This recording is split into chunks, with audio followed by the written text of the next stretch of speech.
Hey guys, welcome back to the channel. This is a story about what if Naruto has red hair and chakra chains. Before I start, please support for more amazing content, and do consider subscribing to my channel and share this video with your friends. This is written by MorikoSenju, and link in description and support writer. Let's start the video. Chapter 1, What is a Precious Person? The leaves blew over the village in the same serene dance they always did. There was a saying that, unlike the rest of the world, Konoha was unchanging. Even if the village were to be destroyed beyond recognition, it would be rebuilt in a copied image of what it once was. Not a single thing changed or missed, and in a sense it was. It had been and was the most powerful of the five, the most peaceful, but then again, you can't trust words from the mouths of humans. Uzumaki Naruto wasn't sure what to believe. Everything was a lie. Konoha wasn't peaceful.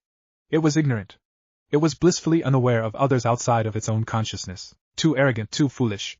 He had come to think of Konoha as a person. After all, the old man always said that Konoha was the villagers and the people within themselves. Naruto hated those villagers. They ignored him, while they never openly hurt him, other than a few hits and pushes. They never helped him. If they saw him coming, they looked the other way. If he was hurt or hungry, they looked at him with satisfied expressions. If he was lonely or sad, they would stand away, speaking about him in tones he could hear. Some were more outgoing in trying to break him, not enough to permanently harm him, but enough to crush the small hope he had managed to scrape together. The hope that was once again missing as he sat on his swing, the only constant in his life he could say he enjoyed. Since he had first sat there, no one else dared approach. Mothers warning their children they would catch something. There were a few parents that didn't tell their children to stay away, of course, but they never helped him either. They mostly just ignored him. The few times they did speak with him, they were nice. Well, kind of, to them he was just another kid that they didn't really care about. And that was the nicest he had ever been treated. However, like everyone else, they forgot him easily. It was lonely in Konoha. He wished he didn't have to be so alone. Sighing deeply, he allowed his gaze to drift up toward the sky above him. The sky was a bright sapphire color, as it lay above the hidden leaf village. The sun shined a bright, golden glow, as its warmth graced the land. However, as this treasure was always present in the village, no one appreciated it. He stared at the sun, with a small grateful smile crossing his face. Even if he was lonely, he was grateful to be alive another day. Another day with the owner of the ramen stand and his daughter, another day with the old man. Even though there were only a few reasons, they were more than enough, and they happened to be the most he had ever had, not to mention the only. They were the things he cared about, and remembering them always made him forget about how he was treated. At least for a little while. He sighed and closed his eyes as he felt his stomach start growling. Speaking of the ramen stand, he supposed it was time to eat. He swayed harshly before hopping from the swing he had been sitting on. Another frown crossed his face as he saw a group of adults and kids in front of the academy again. Usually, he would watch them, but today he just didn't feel like it. He had always been so determined to make others notice him, to gain some form of attention. But lately he found he was starting to prefer the quiet of being ignored as opposed to being watched with suspicion and yelled at all the time. It was all bad or negative anyway, and frankly it was starting to scare him. Some of the looks he had been given lately. He walked the back alleyways of Konoha. He would never walk the main streets unless it was needed. He sighed as he thought about his precious people. And maybe that was it, he had finally been acknowledged somewhat, but it didn't fix everything like he thought it did. It didn't change the way others thought of him, it didn't change the crushing loneliness and pain he felt. If anything, it made him realize just how horrible he felt. Those precious moments of positive attention made being without it 10 times worse. They were not really his precious people if he really thought about it. He would not give everything for them, they just acknowledged him, so he returned the favor the only way he knew how. They didn't go out of their way for him. The ramen family didn't seek him out or help him when he was in trouble. All they did was give him discounts and sometimes free meals. And the old man only made sure he had his allowance and his home. They were important things, of course, food, money, and shelter. But wasn't that just human decency? Wasn't that how they were supposed to be in the first place? So what made them precious? He frowned as his thoughts brought him back to the existence he called life. He despised this village.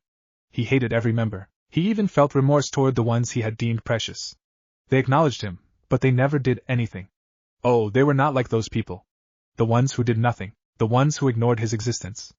Even the ones that openly hated him were better than them. At least they would sneer and cheer on whoever was hurting him, sure, but at least he existed. The people that ignored him were the worst. They just ignored the beating, glanced and ignored as he was pushed down. No, his precious people were not like them, but they never made life easier. They smiled at him and were kind. He did appreciate it, however, it was not what he needed. He did not need someone to smile at him and not take action.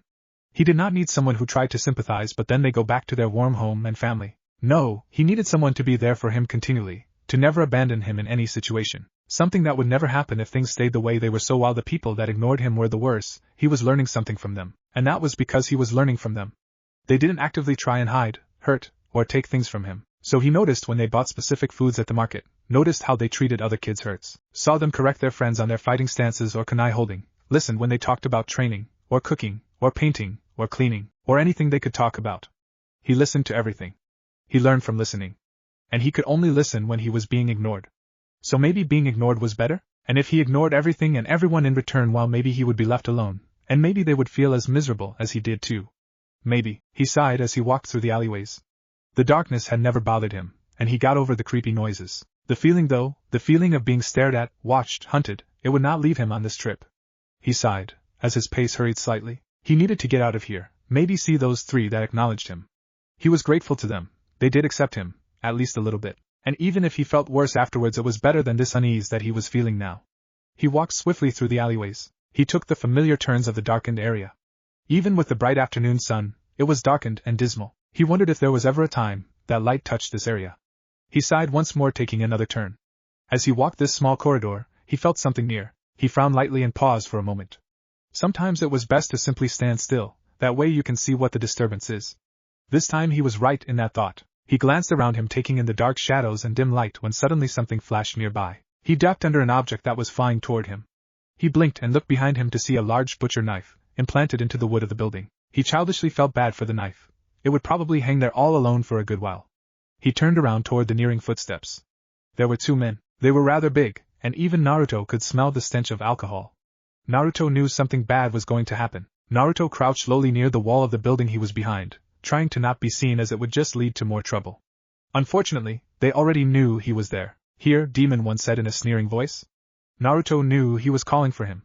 He was the only one that the villagers called that. Alternatively, they called him Fox. He did not know what was so bad about that. He happened to like foxes. He whimpered slightly, as the other broke a beer bottle on the stone wall nearby. He then slapped his hand over his mouth. No use, they had heard. His lungs were burning and he could no longer feel his legs. The crimson life liquid still dripped from his skin, even though the cuts had somehow vanished. He panted as he continued to run. He knew they were not far behind. Sure, he could hear the clumsy villagers, but he could not hear the others. The ones that used the trees, the ones that liked shadows, and wore those headband things. The old man had called them ninjas. He did not like the ninjas, they were mean, and crueler than the normal people. He tried to get air into his burning lungs. This had been happening all day. He wondered what was so different about this day than the others. Luckily, he had been able to lose the villagers, hours after the beginning, and the rest in the forest. It would seem, though, that they had merely gone to get help from the others. However, he was glad he got that small pause. He knew that without it, he would not have made it this long. Every attempt he made to go toward the Hokage tower to hide with the old man was blocked off. He again wondered why they were trying so hard today. That is when he noticed the laughter coming from the village. Happiness, cheering, shouting, fireworks, and the smells. He had forgotten what day it was. October 10th, the day the Kyuubi was defeated, and his birthday. He would be 5 this year. He remembered because he began the academy next year, with the others of his age group. He should have paid attention to the calendar. It was never safe to go out this day. The old man always says to stay at the apartment and wait for him. He came toward night time and spent the rest of the evening with him. Naruto had been foolish to not glance at the calendar before leaving earlier. He panted once more, and jumped away from the knife that hit the tree he had been by. He took off running again. Self-survival the only thing in his mind. They had already caught him twice. He would not allow them to catch him again. The hatred that lay deep inside him was rising. It was bubbling and trying to raise to the surface. He was sick of this, the whole situation. Let them be tortured and tormented. Let them be chased like a wild animal. It's all right, Naruto, survive. Naruto stopped at the voice. The voice had always protected him. It always told him to hold on, and one day he would be happy. Now it was telling him to release the anger. He would do anything for the voice that kept him alive. He panted, leaning against the wall. He had tried fighting them off, but even the odd power he had gained after the voice had spoken did not work. His body was not used to it, and he did not know how to use it. So fighting had only drained him, and now he was covered in blood. In addition, it all belonged to him, a testimony to his failure. He leaned against the wall, weary and weak.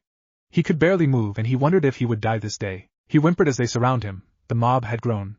Usually, by now, the old man would be here, but he was not. Don't be afraid, they have probably distracted him, or tricked him somehow. Humans can be cruel creatures. But don't give up, Dadabane, the voice said. He nodded but backed up as they neared him. Weapons of every kind in their grasps. He leant back into the wall, which was his only pillar, as well as his prison. A beer bottle, smashed into the side of his head, blood once more trailing down across his face. He knew he could not escape, not on his own. He slammed his eyes closed. At least he could try to ignore the pain. The child closed his eyes, as the mob grew closer. Slowly tears fell from his eyes as he finally succumbed to the fear he felt. Not even the anger he had felt earlier was there anymore. All he knew was that he was hurt and terrified. All he wanted was to live, to be saved. He couldn't even do what the voice said anymore and hold on. He was so scared. Why do I have to be alone? Why? I just want someone to care like a family. I want my dad, I want my mom. Naruto wasn't sure what happened. One moment he was closing his eyes to a dark alleyway and angry people walking toward him. The next thing he knew was everything was bright. Gold light shined through the darkness of his closed eyes. Slowly he opened his eyes and was surrounded by shining strands of red. The red surrounded him as if it was protecting him, while gold light shone through the threads, making them shine and sparkle. Naruto. At the sound of his name, something that felt like arms tightened around him as he was pulled back to a soft form, and something warm and solid pressed into his head. I'll always protect you. And finally, everything faded away. Chapter 2. The Mistakes of Humans. Hiruzen Sarutobi knew he made many mistakes. Despite being known as the professor of shinobi, he knew one irrevocable truth.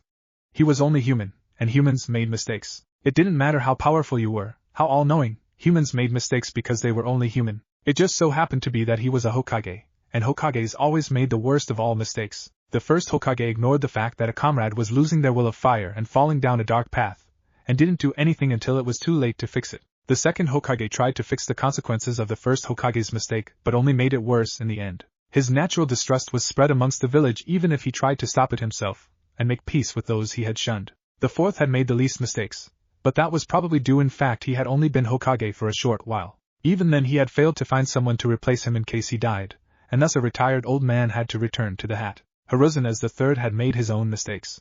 He allowed the opinions of his village to sway his mind in times he shouldn't, and had even allowed bitter resentment to grow inside his very own teammate. Danzo's loyalty could not be questioned. His actions though were bordering treason, and Hiruzen feared his old teammate's sanity was fading as well. For a man that was about to condemn a clan to destruction, he wasn't even trying to compromise or strengthen their loyalty. And that was the least of his mistakes. It was seen in his precious students. What a missing meme that became so obsessed with gaining knowledge he didn't see people as humans anymore, merely as specimens to test and study. One had abandoned her village and turned her back on anything to do with the title Hokage or her own family's legacy. The third, while still loyal and a wonderful spy master, buried his loneliness and pain in woman and perversion to ignore what he felt. Another mistake was the result of an entire clan of loyal shinobi possibly being executed. Yes, they had lost their way, but the Uchiha had helped create and found the village. If anyone had any say in things being wrong in the village or protest how things were done, it was them. However, with time it seems no one remembered that the Uchiha had shed blood and suffered just as much as the Senju to create the village. They were to be the leaders in charge of the village, to guide it and shape it into what it was. However, instead, the Uchiha were treated with suspicion and mistreatment. Was it any wonder they were resentful when they were being denied the very thing they should have all rights to? By all means, an Uchiha should be a voice within his council, and instead, they were merely the peacekeepers, and only allowed to do things as the council permitted them to. He had been struggling to find a way to save and welcome them back, but Danzo and the rest of his council were making things difficult. Not to mention the shinobi and civilians. However, even with all of his mistakes, his greatest one was before him now. Hiruzen's expression upon finding the cause of the small mob that had been seen throughout the village had shocked him. However, his shock had swiftly changed to remorse, guilt, shame, determination, and relief. It had been felt in various stages within moments, and for various reasons. The shock was simple and easy to understand. Beyond the mob that had been detained and restrained was a familiar child he knew so well. This particular child was Naruto Uzumaki, son of Minato Namikaze and Kushina Uzumaki. And there was never a time that it was more obvious who his mother was than now. The boy was bleeding and obviously hurt, curled in on himself and obviously unconscious. However, surrounding him in a protective embrace was the golden glow of familiar chakra chains. Even if he wanted to, there would be no way to hide this. Enough civilians and shinobi had seen them, there was no way it could be silenced. The remorse was the next thing he felt. It should never have come to this.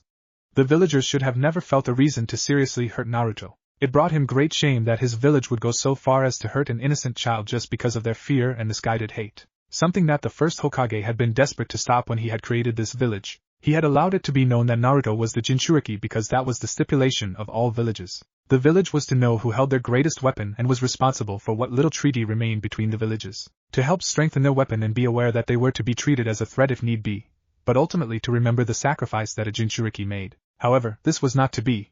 As with the Uchiha, it seemed the village had forgotten who it should hold its loyalty toward. The guilt came from even letting it happen in the first place. Naruto should never have been in danger. He had felt guilty at leaving Naruto alone in his apartment, but no one was supposed to influence a Jinchuriki, except family members. Letting him be adopted would allow others to have a measure of control of Naruto. Even if they had loved him and cared for him, others would have complained and questioned everything that was done, leading to another Uchiha situation. So even if there had been ones that wanted Naruto because of affection for him, like his godfather, it wasn't to be allowed. Something that Sarutobi should have never given into. He knew what could happen if those scorned were left alone, abandoned and without affection. How foolish he had been to allow others' fears and concerns to dictate the life of a child. The shame was for how far his village had fallen.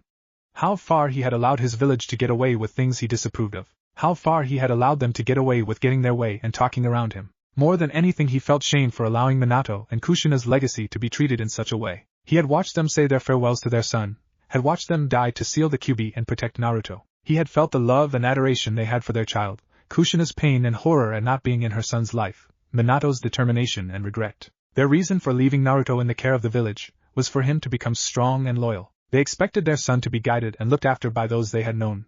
However, even that was impossible. Mikoto Uchiha would have gladly looked after her son's friend. However, with the suspicion the clan already faced, there was no way she would be allowed. Jiraiya would have loved to watch over his godson, but he also knew he was no good for a child. Jiraiya was absent-minded, and so consumed with burying his own feelings that he couldn't give anyone else much thought. He felt relief and determination together.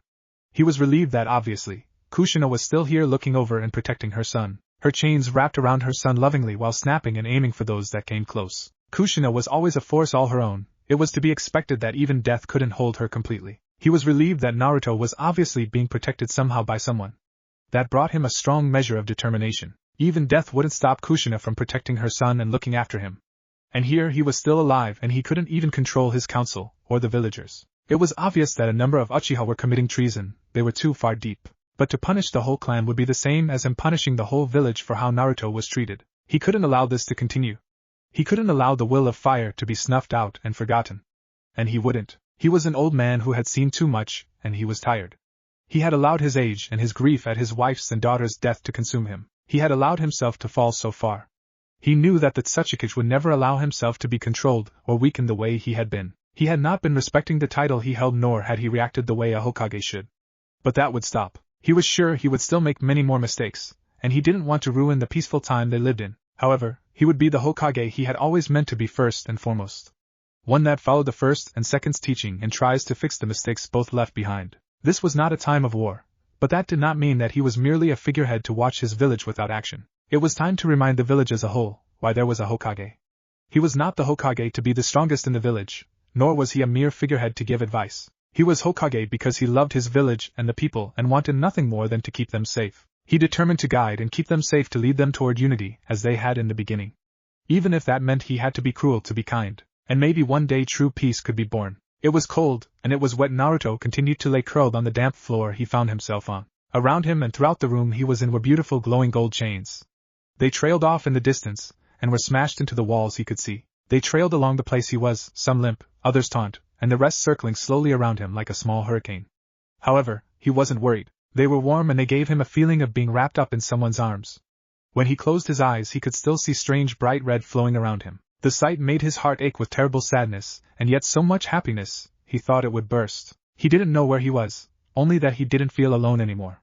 He didn't hurt anymore either. Across from him was a large bar door with a paper on it with something written. He didn't know why, but when he looked at the bars he felt extreme anger, and hate he knew weren't his own seeping from it. He had felt them before after all, but even his feelings hadn't been that strong. But buried beneath all that hatred was a loneliness just like his own, a deep sadness, and spoke of betrayal. He didn't know why the doors felt like that, but he almost wanted to hug them. However, the chains wouldn't let him near the bars. He knew they were trying to protect him. He could feel it, but from what? And why? Couldn't they feel what he could? Didn't they want to help? Didn't the chains realize that the gate was suffering too? Chapter 3. Changing of Tides. The village hidden in the leaves suddenly found itself in a large upheaval of changes following October 10th. The first thing to change wasn't obvious unless one was looking for it. The Uchiha clan was now more commonly seen within the village. Not only that, but it was well known that multiple members were seen entering and leaving the Hokage Tower daily. The civilians were relieved to see the police force once again mixing within the village, protecting them. It was also easy to tell that their own worries or concerns about the clan had faded away with time. The shinobi of the village, however, had watched the sight in caution. They had known why the Uchiha clan had been forced to one area, and they also knew why they were distrusted. Several of their own had thought them the cause of the Kyuubi. However, with the public showing of them being welcomed back, most were not sure how to react. After all, if they were back, it meant they had obviously proven their innocence. It also meant that they couldn't have been responsible, otherwise, the Hokage would never have retracted their isolation. This also brought feelings of guilt that they had wrongly accused the clan.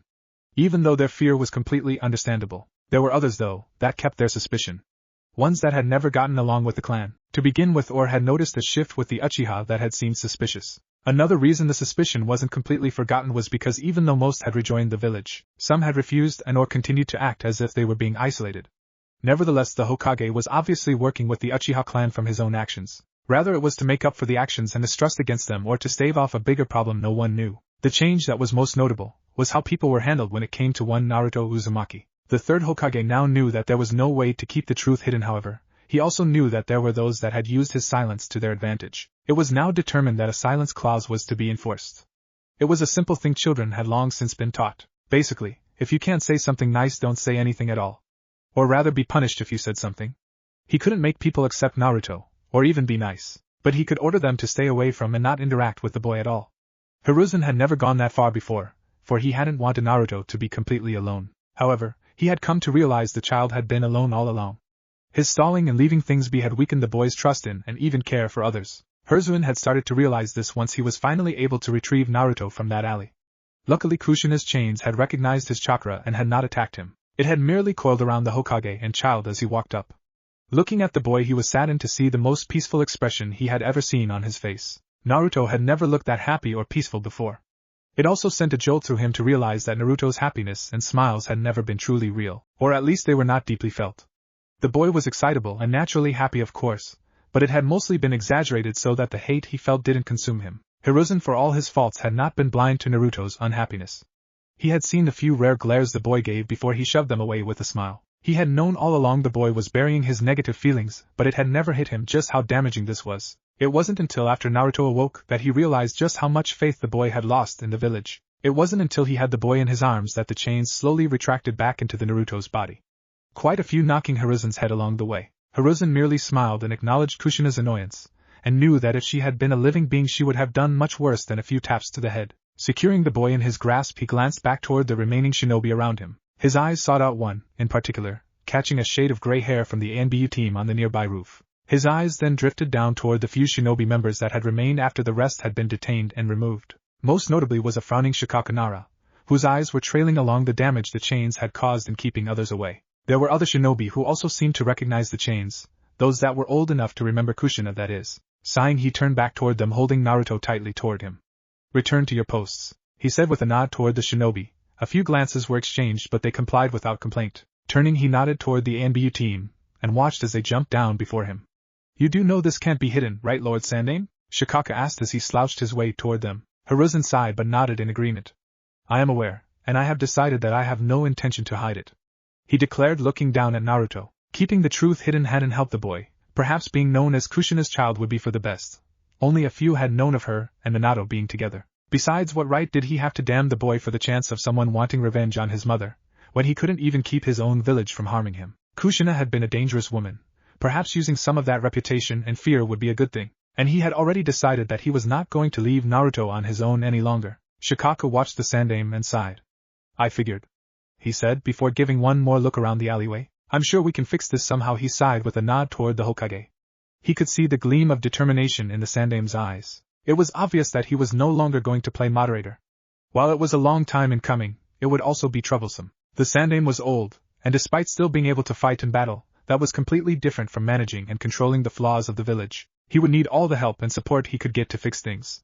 There would still be those that would not be pleased and would try and stop him. Shikaka already knew just how much overtime he would be working now. He only hoped Yoshino wouldn't throw too big of a fit. Hiruzen watched Shikaka walk off while grumbling under his breath with a smile. He was happy to know the man understood without him saying a word. Turning to members of Team Row that had come with him. "I am heading back toward my office. I need a medic non brought there to treat Naruto," he said. The tiger-masked ANBU nodded and vanished, leaving him with the others. Looking around, he nodded to the Kitsune mask and Tora mask and watched as they left as well, leaving behind the two he wanted. "If you two would accompany me," he stated in a commanding tone.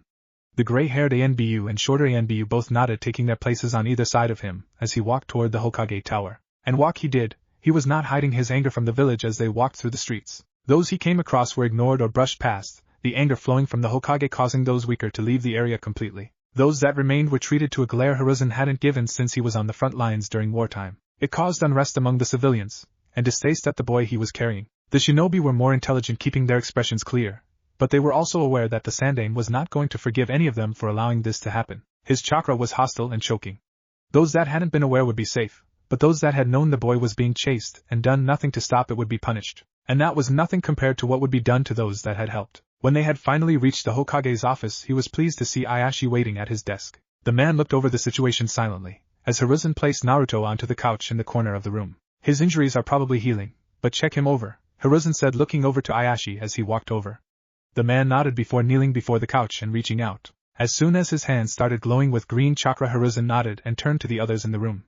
Standing, he stared seriously at the two ANBU before him. Neither so much as squirmed, although it was easy to see that the taller one's attention drifted over to the boy. It brought a feeling of relief to Hiruzen. It would seem that he would be able to work with them after all. He will be fine, Lord Hokage. His injuries have healed, and he shows no psychological distress. However, it would be best to have him checked over again when he awakens. Just because they aren't showing, doesn't mean there is no damage emotionally, Ayashi said seriously. He didn't care for the child one way or the other. He was simply another member of the village, and he took his oath as a medic seriously. However, the fact that such things could be done to a child did not sit well with him. I would be glad to check him over when it's needed, he said as he stood. Hiruzen nodded at the man before sighing gently. Thank you, Ayashi. I will make sure to get a hold of you for now. Get back to your duties, he said with a wave of his hand. Ayashi nodded and bowed before leaving. Hiruzen allowed a deep sigh to escape him when the medic left. Things cannot remain as they have been, he said, simply looking at the two before him. Itachi, I want to deal with your clan personally from this moment on.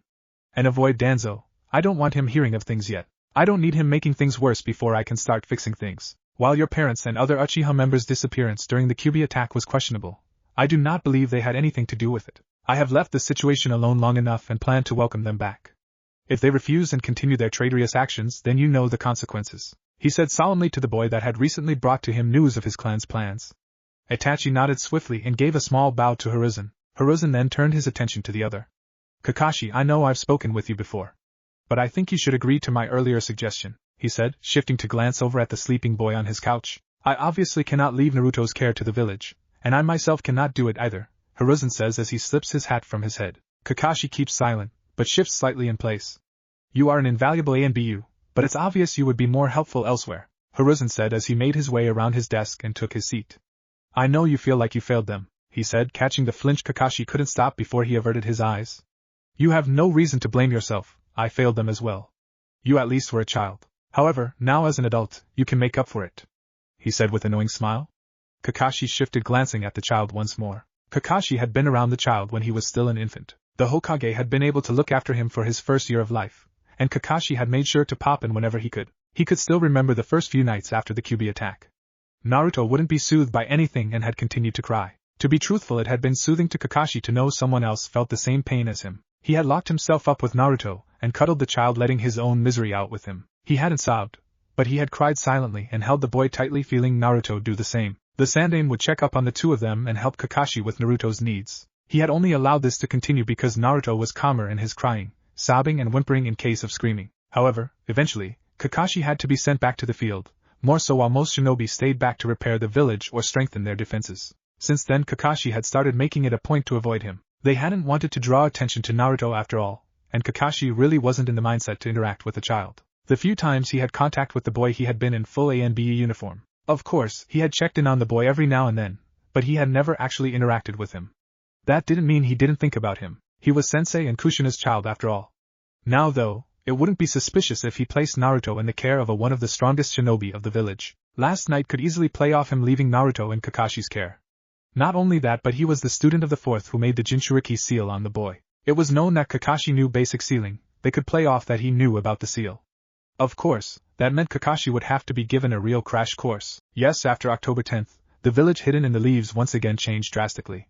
The Uchiha were now the law keeps of Konoha and trusted with their positions. There were also rumors that the Uchiha were now involved with changes the Hokage was planning to make in the village. Meanwhile, the new law of silence was created and was enforced not only by the Sandaime, but Naruto Uzumaki's new guardian Kakashi Hatake. Chapter 4, Mother. Naruto was slow to wake. He didn't really want to leave the dark wet place and the barred gate. He felt bad for the barred gate, but when he had tried speaking to it there had been no answers. Not to mention he had started feeling weird talking to a gate. Normal people didn't do that, did they? Even so, he was becoming hungry, and cold. The chains couldn't give him much warmth, although they had tried. Because of this, he tried really hard to wake up. Slowly the chains had crawled around him, but eventually released him all the same. They now created some form of nest around him as he finally left the dark place. The first thing to greet him when he opened his eyes was a dark gray one staring right back at him. The rest of the face was covered up by cloth, a ninja headband, and gray spiky hair. Naruto couldn't help but blink slowly up at the man. He didn't feel any malice from the man, or a need to get away from him. As a matter of fact, he felt familiar, like a long-lost friend, and Naruto couldn't really understand that. Naruto blinked slowly again, watching the eye copy him. In amusement he tilted his head, watching the other once again copy him. A small laugh escaped him at the actions, causing the man to pause and give him a nice smile in return. There was something about the man that just screamed to trust him, not to mention that the feeling he was getting from the chains was warm, almost like when they had been wrapped around him. The chains weren't outside right now, but he could still feel them as if they were visibly wrapped around him, or right beneath his skin. And they almost vibrated in excitement at the sight of this man. Like they liked him, like they wanted to wrap around him as well. It was a bit confusing, but despite everything, he trusted the chains.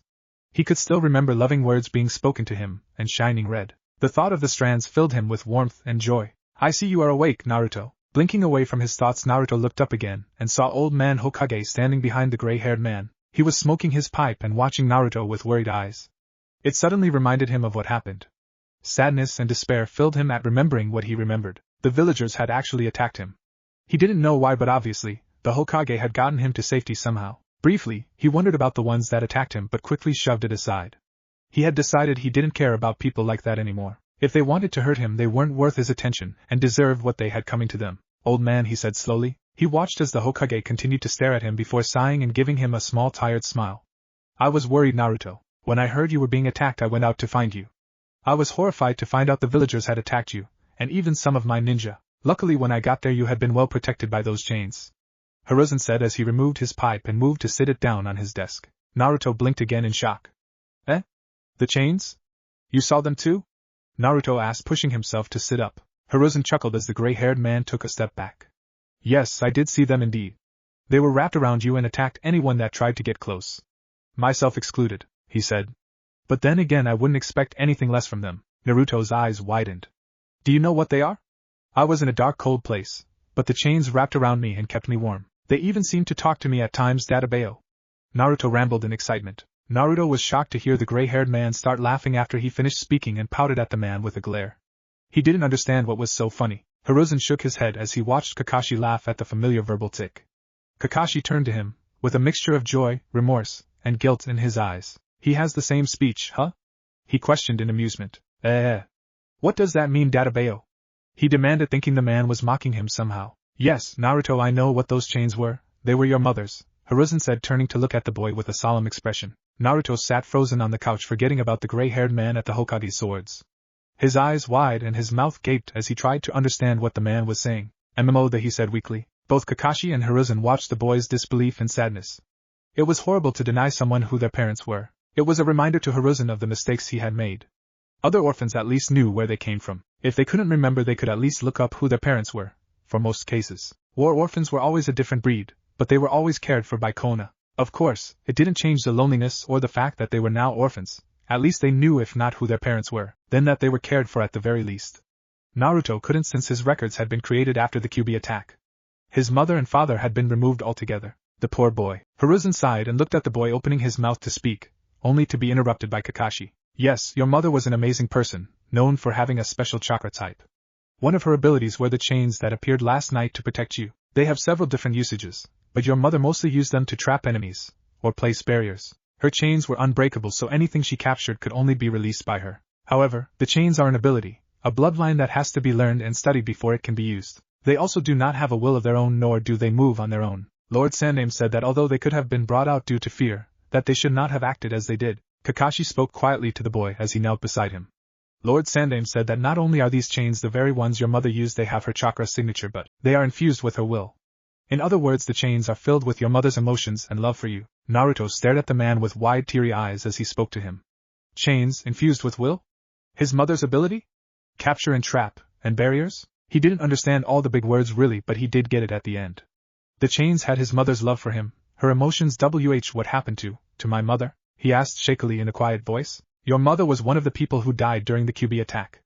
That's your birthday, and she was weak because she gave birth to you. When mothers have children, they are weak in those moments because they give so much of their energy to their child so they will live strong and healthy. Because of that, they can be hurt easier. When the QB attacked, your mother protected you as all mothers would. However, as you know, a lot of people died that night, and she was one of them.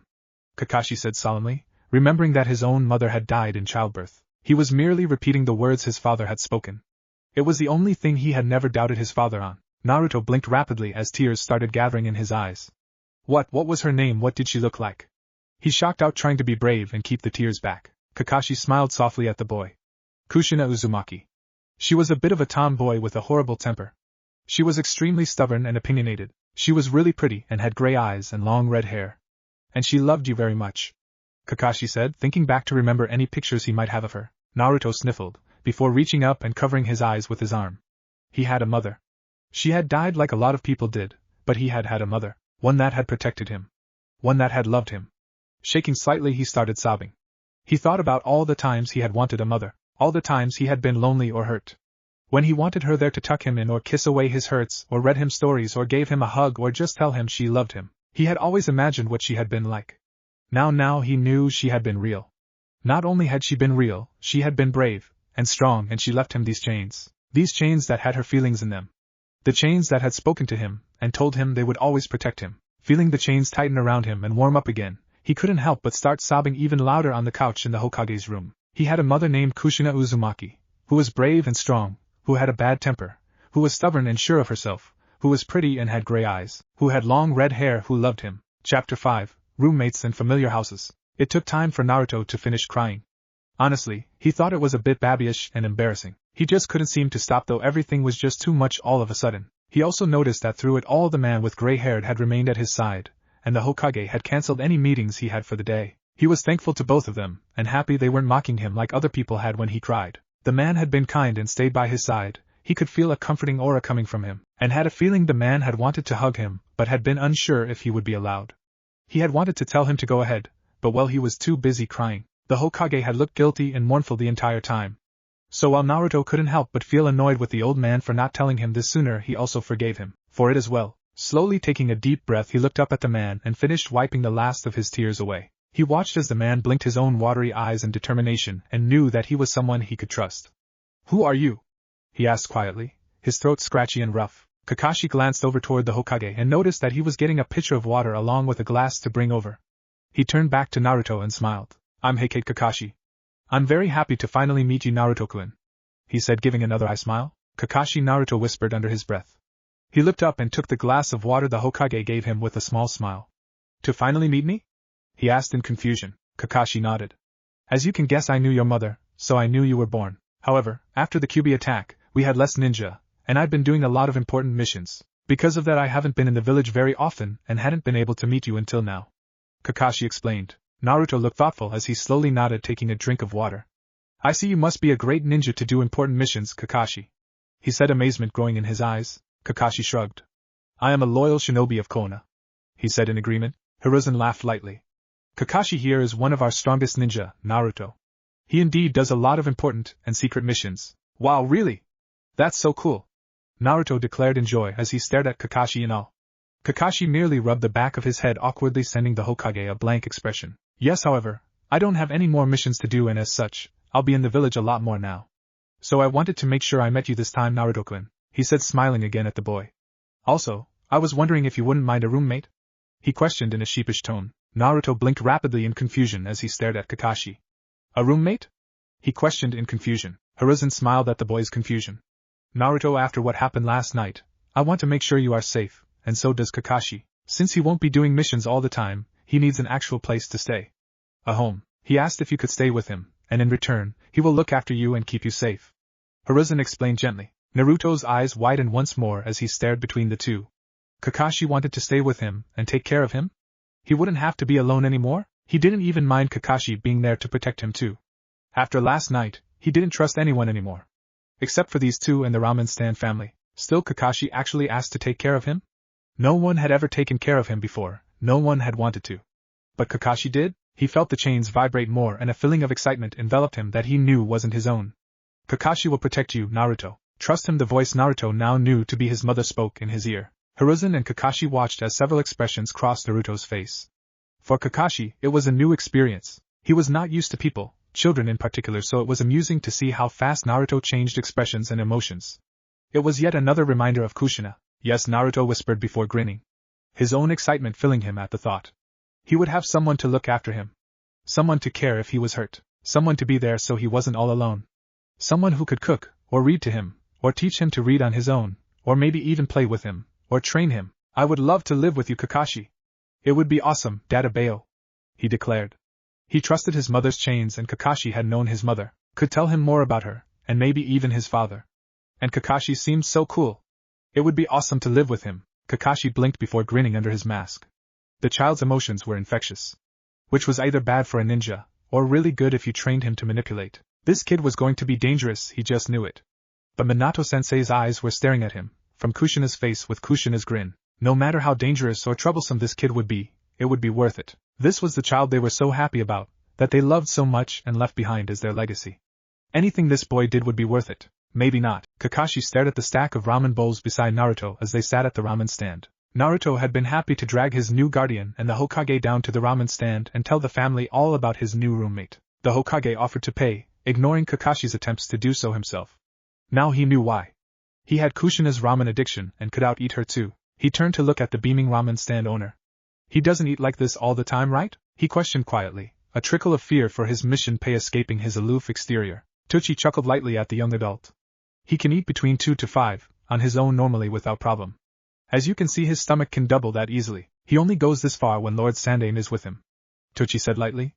Don't worry, the kid won't eat you out of money as long as he knows how much he's allowed to have. He's honestly pretty good at taking care of his finances, he explained. Kakashi nodded slowly and sighed in relief.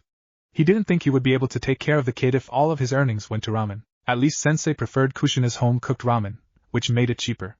He wondered if he still had the recipe somewhere. He was sure Naruto would enjoy it. Hiruzen chuckled at Kakashi as the young man watched the growing bowls with disbelief. It really was something watching Naruto eat ramen. Even members of the Akimichi clan would have a hard time keeping up most days. Kakashi looked at the house before him with an expression of fondness mixed with sorrow. Kushina and Minato's house had not been destroyed during the Kyuubi's attack. It had only gained a slight amount of exterior damage. It had remained empty thanks to himself and the Hokage. Neither had felt right about letting someone else live in the apartment, nor had they been able to tear it down. And Hiruzen had been unsure of allowing Naruto to live there, uncertain if anyone would remember who lived there or not. It had been long enough though that no one even remembered who had lived in this house anymore. Kakashi had always felt like he didn't deserve to be here, but now with Naruto, it was only right to bring the boy home. It was what Kushina and Minato would have wanted. They had been so excited for Naruto's birth, it was only right to bring the boy to the house his parents had lived in together. He looked down to the small boy at his side, gazing up at the house with wide, curious eyes. Do you want to go in? He questioned, reaching down to rest his hand on Naruto's hair. The boy flinched slightly before looking up with a shy expression and flushed cheeks. Yes, he said quietly. Kakashi smiled at the boy, before herding him up the stairs toward the door. Opening the door, Kakashi almost took a step back at seeing the familiar couch and table he had always seen when visiting his sensei. For a moment he could see Kushina looking up from a scroll she had been reading, calling his name happily, and Minato-sensei sticking his head out of the kitchen with a smile. Taking a deep breath, he finally took a step past the threshold, Naruto following behind him. The boy was looking around the room they had walked in, taking in the living room, dining nook, and the kitchen to the right. Kakashi released a breath slowly, turning to look down at the boy at his side. Naruto was shifting from foot to foot, not moving very much, and trying to see everything from where he was. Kakashi couldn't help but chuckle lightly at the action. Go on, go explore. You can't hurt anything, he said, giving Naruto a small push. Naruto looked up at him before slowly trailing away. Closing his eyes, Kakashi rested his back against the door and stared blankly into the room. Minato and Kushina should have been the ones to welcome Naruto home. Kakashi couldn't help but feel like a horrible replacement. Naruto looked around the house slowly. A warm, welcoming feeling had filled him the moment he stepped into this place. He could feel joy and excitement echoing from the part of him he knew his mother's presence filled. He got a vague notion of being welcomed somehow, as if he should have been here all along. It seemed his mother couldn't always speak to him, and it would appear she saved it for when it was important or necessary. He walked through the house, opening the other door, and walked along the hallway it opened to. He ducked in, pausing at the first bedroom he found, as the feeling of joy and excitement grew within him. Blinking wide eyes, Naruto looked over the light orange painted room. There was a dresser, a desk and a chair, cabinets along the top of the entrance wall, an end table and a single bed with orange sheets. Tears burst to his eyes, a mixture of his own and the joyful sorrow he felt coming from his mother's will. He knew these things had been bought just for him. Unlike his other apartment where he had just gotten what came with the place, where nothing had been personal, these things had been bought for him, and in his favorite color too. He had never received anything like this, except for the walrus nightcap old man Hokage had gotten for him, and Mr. Froggy. Sniffling, Naruto blinked the tears from his eyes and allowed a smile to cross his face. Finally leaving the room, he continued through the hallway toward the door at the end. Opening it, he found a set of stairs that led to the second floor. Reaching the top, he looked around the large open space. It was obvious that this was to be Kakashi's room, at least the nook by the window. However, the rest of the studio-styled space was empty.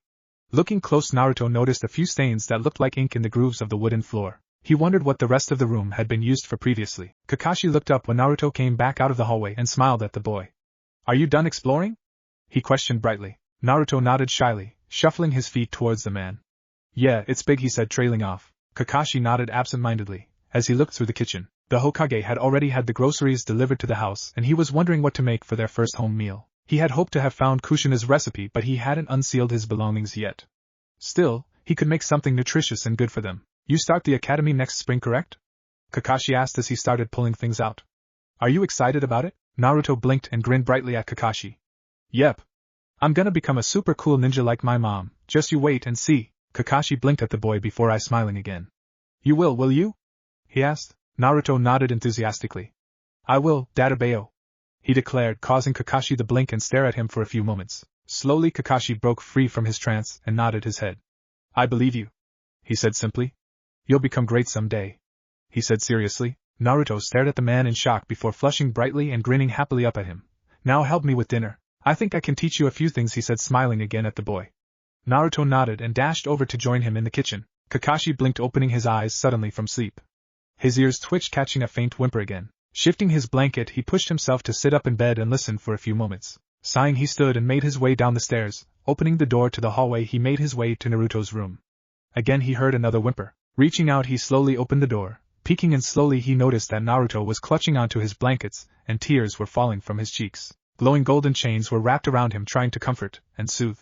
Stepping in the room, Naruto's eyes shot immediately toward Kakashi. The boy reached up, whipping his eyes as he sniffled. "Naruto, you don't need to hide anything from me," Kakashi said as he walked slowly toward the boy.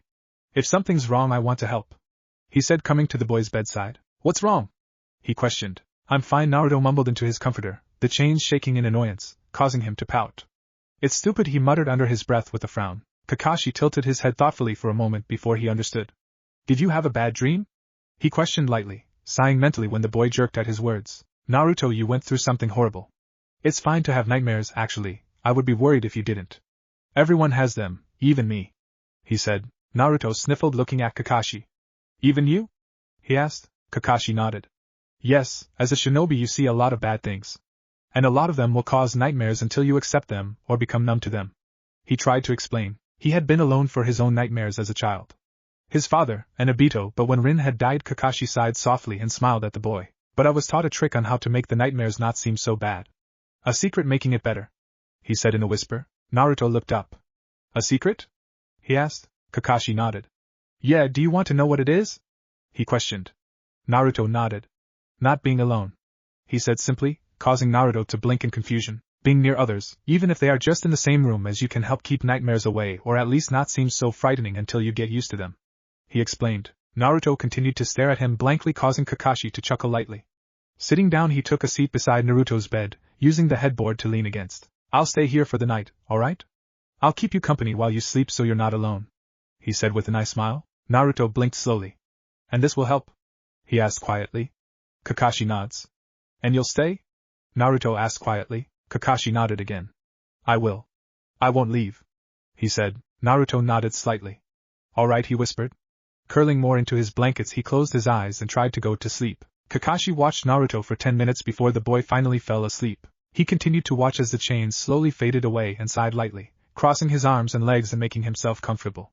He promised he would stay, and he would. Chapter 6. Uchiha divided, Academy meetings and friends? Those responsible for the assault of Naruto Uzumaki were put to death, as the Hokage had promised, something that had caused the village to be aware of how serious the Sandaime was taking his new laws. Among the executed had been a few Uchiha that had been angered that their clan was being suspected of controlling the tailed beast. It was this event in particular that had led to the Uchiha clan council first being brought to the Hokage's tower, a meeting that Hiruzen had personally made sure his own council understood they were not needed at. It was his listening to their suggestions and suspicions that had helped spread the distrust and problems between the clan and the village. There had been problems with the Uchiha clan since the founding of the village. Uchiha Madara's defection and betrayal had turned the suspicion of the clan to straight distrust. Since then things had only been getting worse, even when his sensei had tried so hard to fix things. Senju Tobirama had dedicated his life to fixing the problems of Konoha so that it would bloom and strengthen over time. However, his decision to begin Konoha's military police was seen as a way to control the Uchiha and undermine their power of the village. He had seen his sensei refute every claim and explain tirelessly that it had been a symbol of his trust for the clan and a way to show their dedication to the people of Konoha. The Uchiha clan still blamed Senju Tobirama, claiming that he had hated the clan and tried to punish it by giving them this position away from the village. Hiruzen knew his sensei had only been trying to fix things. He also knew that while Tobirama was suspicious of the clan, he did not hate them. His sensei knew just how powerful the Uchiha were, and as such was always cautious of them, but he trusted them with the village. It was Uchiha Madara's actions that spread the flames of distrust and hatred. And even his sensei, although working his entire career to try and make fix the mistakes of Uchiha Madara and even Senju Hazurama, could not fix the problem and stop the distrust of the Uchiha clan. It was something he knew his sensei had regretted until his death, leaving the village with a ticking time bomb that he had failed to defuse or find a way to tame. He would not allow his own council to worsen it. Much like the village, his former teammates had seemed to have forgotten their sensei's desires for the Uchiha to be dedicated and loyal members of Konoha. The clan had accepted the welcoming back to the village it had received, by agreeing that those that wished to return could and those that wished to remain where they were would. It was clear that while most of the Uchiha clan had wanted things fixed, there were those that didn't. Specifically the council and Fugaku himself. Young Itachi had been most distressed that his father was refusing to mend the bonds between the Uchiha and the village, choosing to remain within the compound on the outskirts of the village, consumed with his anger and hatred. Thankfully it seemed Itachi had an ally in his mother Mikoto. Uchiha Mikoto, while loyal to the clan and her husband, was not pleased with her husband's disregard to the Hokage's attempts to mend things and the possible danger his actions could bring to her children. She was a true Uchiha and would never actively go against her husband or the clan, but she was also a previous kunoichi of Konoha and thus was loyal to it as well. More than anything she was loyal to her family first and foremost, specifically her children, not to mention that the clan itself was divided. While the council and her husband still wanted more power and positions in the say of the village, most of the other elites were happy to try and fix things and not start a civil war. If it ever came down to choosing, Mikoto had decided she would choose her children's safety. It would not be a betrayal of the clan, because the Uchiha clan was first and foremost family. She continued to hope it would never come to such a thing. Despite Itachi's relief of his mother's decision, there was still unquestionable tension among the clan and the Hokage. Kakashi was thankful in Itachi's decision to keep him up to date. It gave him a warm feeling that the young ANBU member trusted him and seemed to have taken to the messages he had tried to teach the boy. Itachi still respected him as his captain even though he had retired from the ANBU force. Itachi had also taken to helping the Hokage and Kakashi enforce the new silence law. Itachi had never felt anything bad towards the boy, and he did remember his mother's odd loud friend. And she had answered truthfully when he mentioned the child to her. While Mikoto had never interacted with the boy personally, she knew that her friend's name wouldn't have been given to just anyone, and she had known her friend's burden. It was simple to realize that the beast that had been sealed inside of her friend was inside of her son. Mikoto had never met the boy, due to actively avoiding him, so Fugaku was not annoyed. Thus she had never said anything against him, but she had never done anything to help him either. She had become a bystander, something Kushina would have never have done or forgiven. She had always tried to help those that needed it. Her temper had made her extremely sensitive toward bullying and cruelty. Mikoto found herself in an odd place of limbo with the state of the village, her uncertain footing in the clan, and the news that Kakashi had taken in her dear friend's child. Her mind would drift back to meeting Kushina before she had left the village. She would remember Kushina meeting Sasuke and hoping he and Naruto would become best friends. She would remember watching her friend leave the village gates, not to be seen again until her body was buried along with the other victims of that night. She would question herself and wonder what steps she should take to fix her own broken bonds, or if she even could. Things had turned brighter when Naruto and Sasuke started the academy together. Sasuke, of course, had been shy and uncertain as she knew he would be. However, he had also seemed to notice another child that seemed just as uncertain as he had been. Uchiha Sasuke gripped his bag strapped tightly. It was the first day of the academy, and he was happy to be here, but the children were all loud and seemed to already have their own friends.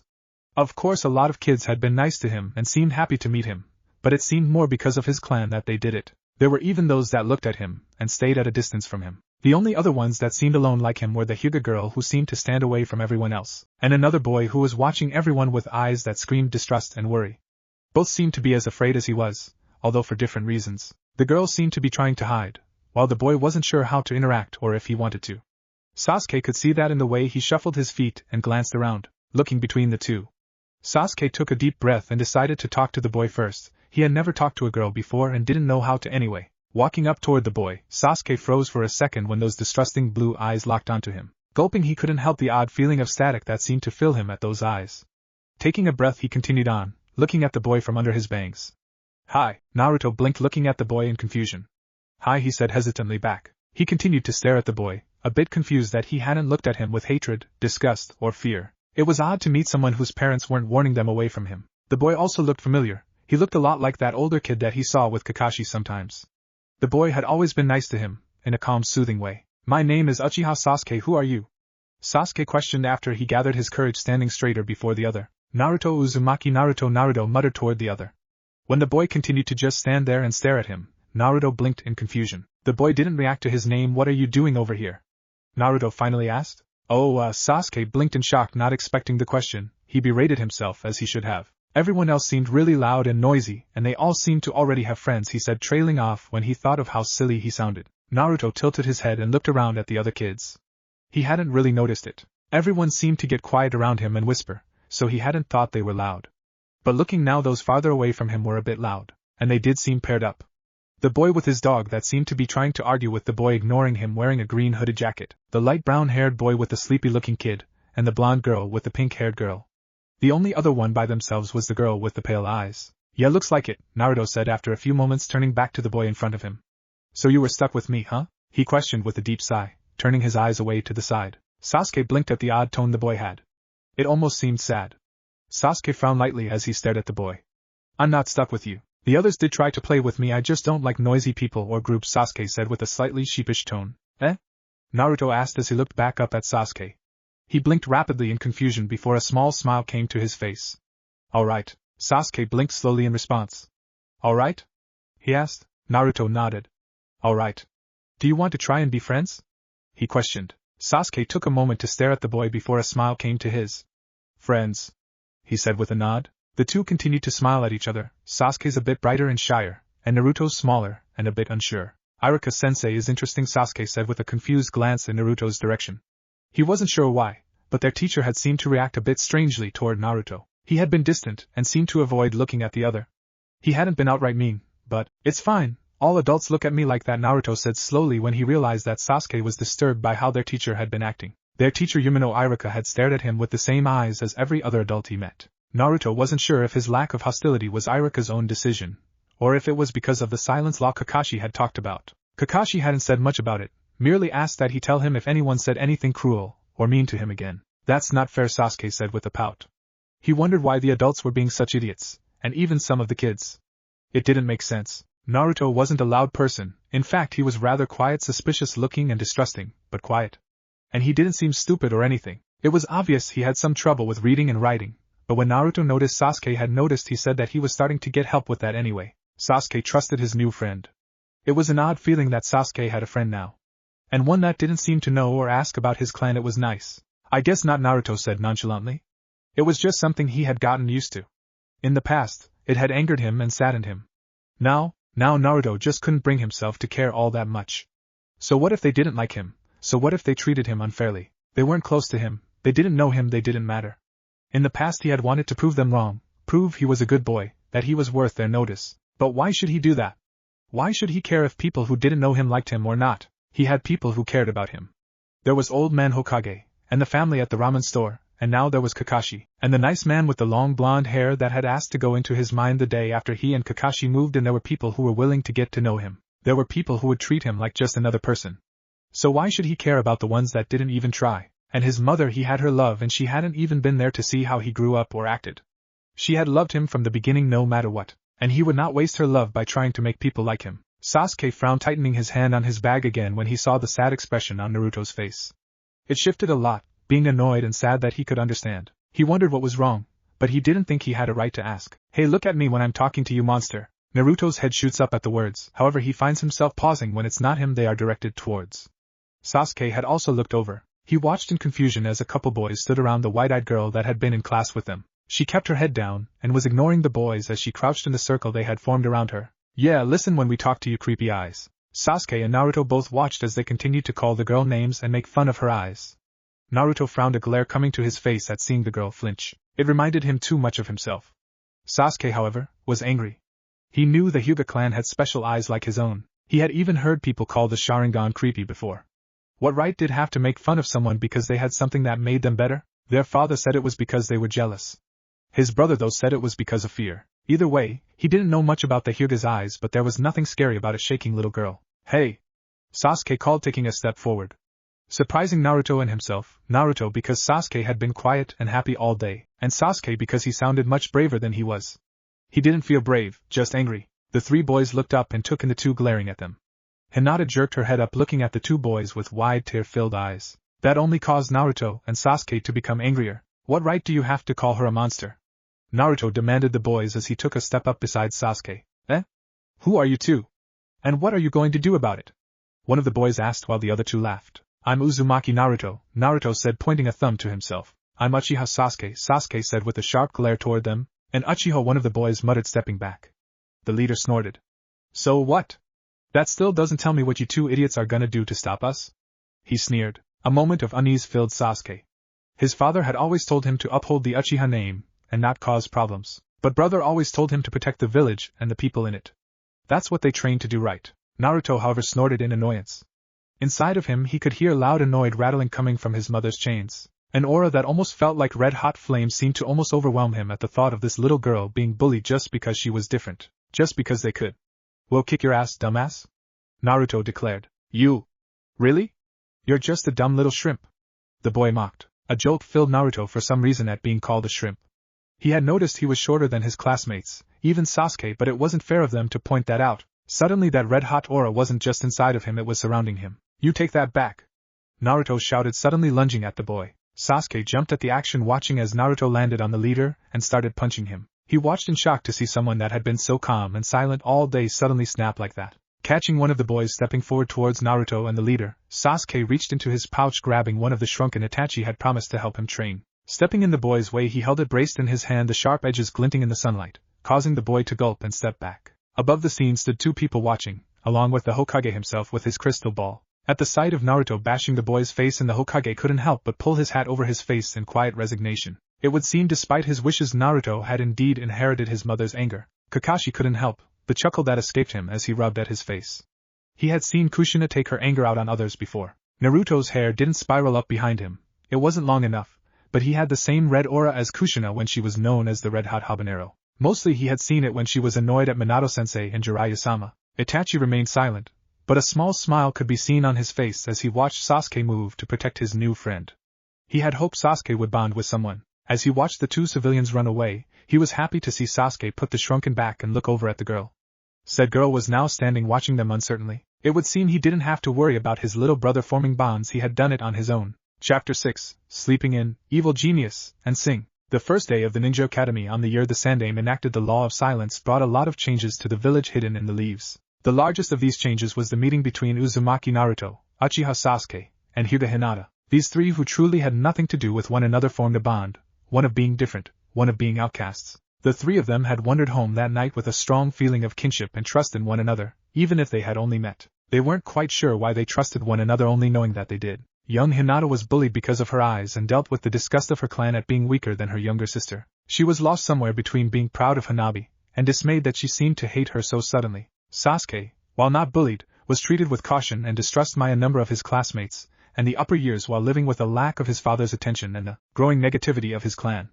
He had seen his mother crying to herself when she thought he was asleep and could see shadows growing in his brother's eyes. Naruto was treated with even more hatred and fear since the law protecting him had been enacted, and as such was avoided even more, to the point the streets were always empty when he was walking them. There was also his new teacher that, while not cruel, stared at him with a grimace and made sure to ask him things only after everyone else had gone. All three of them had things that made them different from others, be it their appearance, clan, or name. Finding themselves together quite soon meant that they formed a close attachment, trying to protect and block one another from what was happening around them. It also allowed them to see the things going on around them, such as the light brown-haired boy being bullied because of his weight, and the lazy one getting back at them secretly when no one would notice. They noticed the hooded boy being avoided and preferring the company of insects, and the boy with the dog being loud to gain attention. There were the blonde and pink-haired girls who seemed to switch between stalking Sasuke together and being bitter rivals to get his attention. Everyone seemed to have a problem or something that made them an outcast.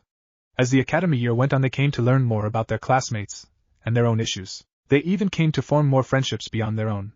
Regardless, no matter what time had passed or how many people they came to know, the three would always have a bond that exceeded the others. After all, protecting someone was something that could never be forgotten. Kakashi looked down at the bundle of blonde hair sticking out of his comforter with a fond smile. After their first night here, Naruto had taken to asking to sleep in Kakashi's bed when he had a nightmare. It had taken some time. Of course, the boy had at first curled up on the floor by his bed, and Kakashi had left him until he fell asleep. After that it had progressed to the boy curling up near the bottom of the bed, and then at the top corner. Now he was quick to dash beneath the blankets and seek comfort when the nightmares scared him. Kakashi was happy the boy was coming to trust him so much and disappointed that there was a need for it. Kakashi knew there was no way to change the past. If there was, he would have done it. There were so many things he wished he could change save, however, the reality was just that. And no dreams or wishes could change things that happened. They just were. As unfair and as horrible as they could be, the past, the memories, history itself could not be changed. Sighing deeply, he reached down, grabbing the comforter from the bed. "Good morning, my little ninja," he called out joyfully as Naruto sprung up after his blanket. Glaring at Kakashi, he pouted adorably and rubbed at an eye with his fist. Honestly, Kakashi would admit he was becoming soft against Naruto's cute antics. Regardless of that though, Kakashi would only give in when he allowed it. And that meant after Naruto went to his classes for the day, did his homework, his training, dinner, and chores. When that was over, he could cave into the boy's puppy dog eyes. Luckily at that point, he was too tired to do more than sleep. So Kakashi had kept his inner cooing to himself so far. "You're going to be late if you sleep any longer, and Sasuke said he was picking you up, correct?" Kakashi asked questionably, glancing towards the early morning sunlight. "Oh, that's right," Naruto said happily after a slow blink. Stumbling from the bed, he walked towards the railing that the stairs were connected to, and made his way downstairs clumsily. Kakashi chuckled lightly once he was out of sight, and placed the comforter back on the bed. Looking around the studio-styled room, he ignored the scrolls and ninja weapons lying around that he had been teaching Naruto to use. Still, he was quick to make his bed and clean up the bedroom area so his things were neat and clean. The rest of the room they used for training he would deal with in the weekend or whenever. Walking down towards the kitchen, he took in the sight of Naruto shoving a piece of toast in his mouth as he pulled his orange-lined red jacket on. With it, he wore a pair of black shorts and a pale yellow kimono shirt with a mesh shirt beneath. He truly had taken to the few pictures Hiruzen had given him of Kushina. Most were of when she was a genin and her team, and a few from when she was older. He had taken to her colors right away but had still managed to add the orange he liked so much.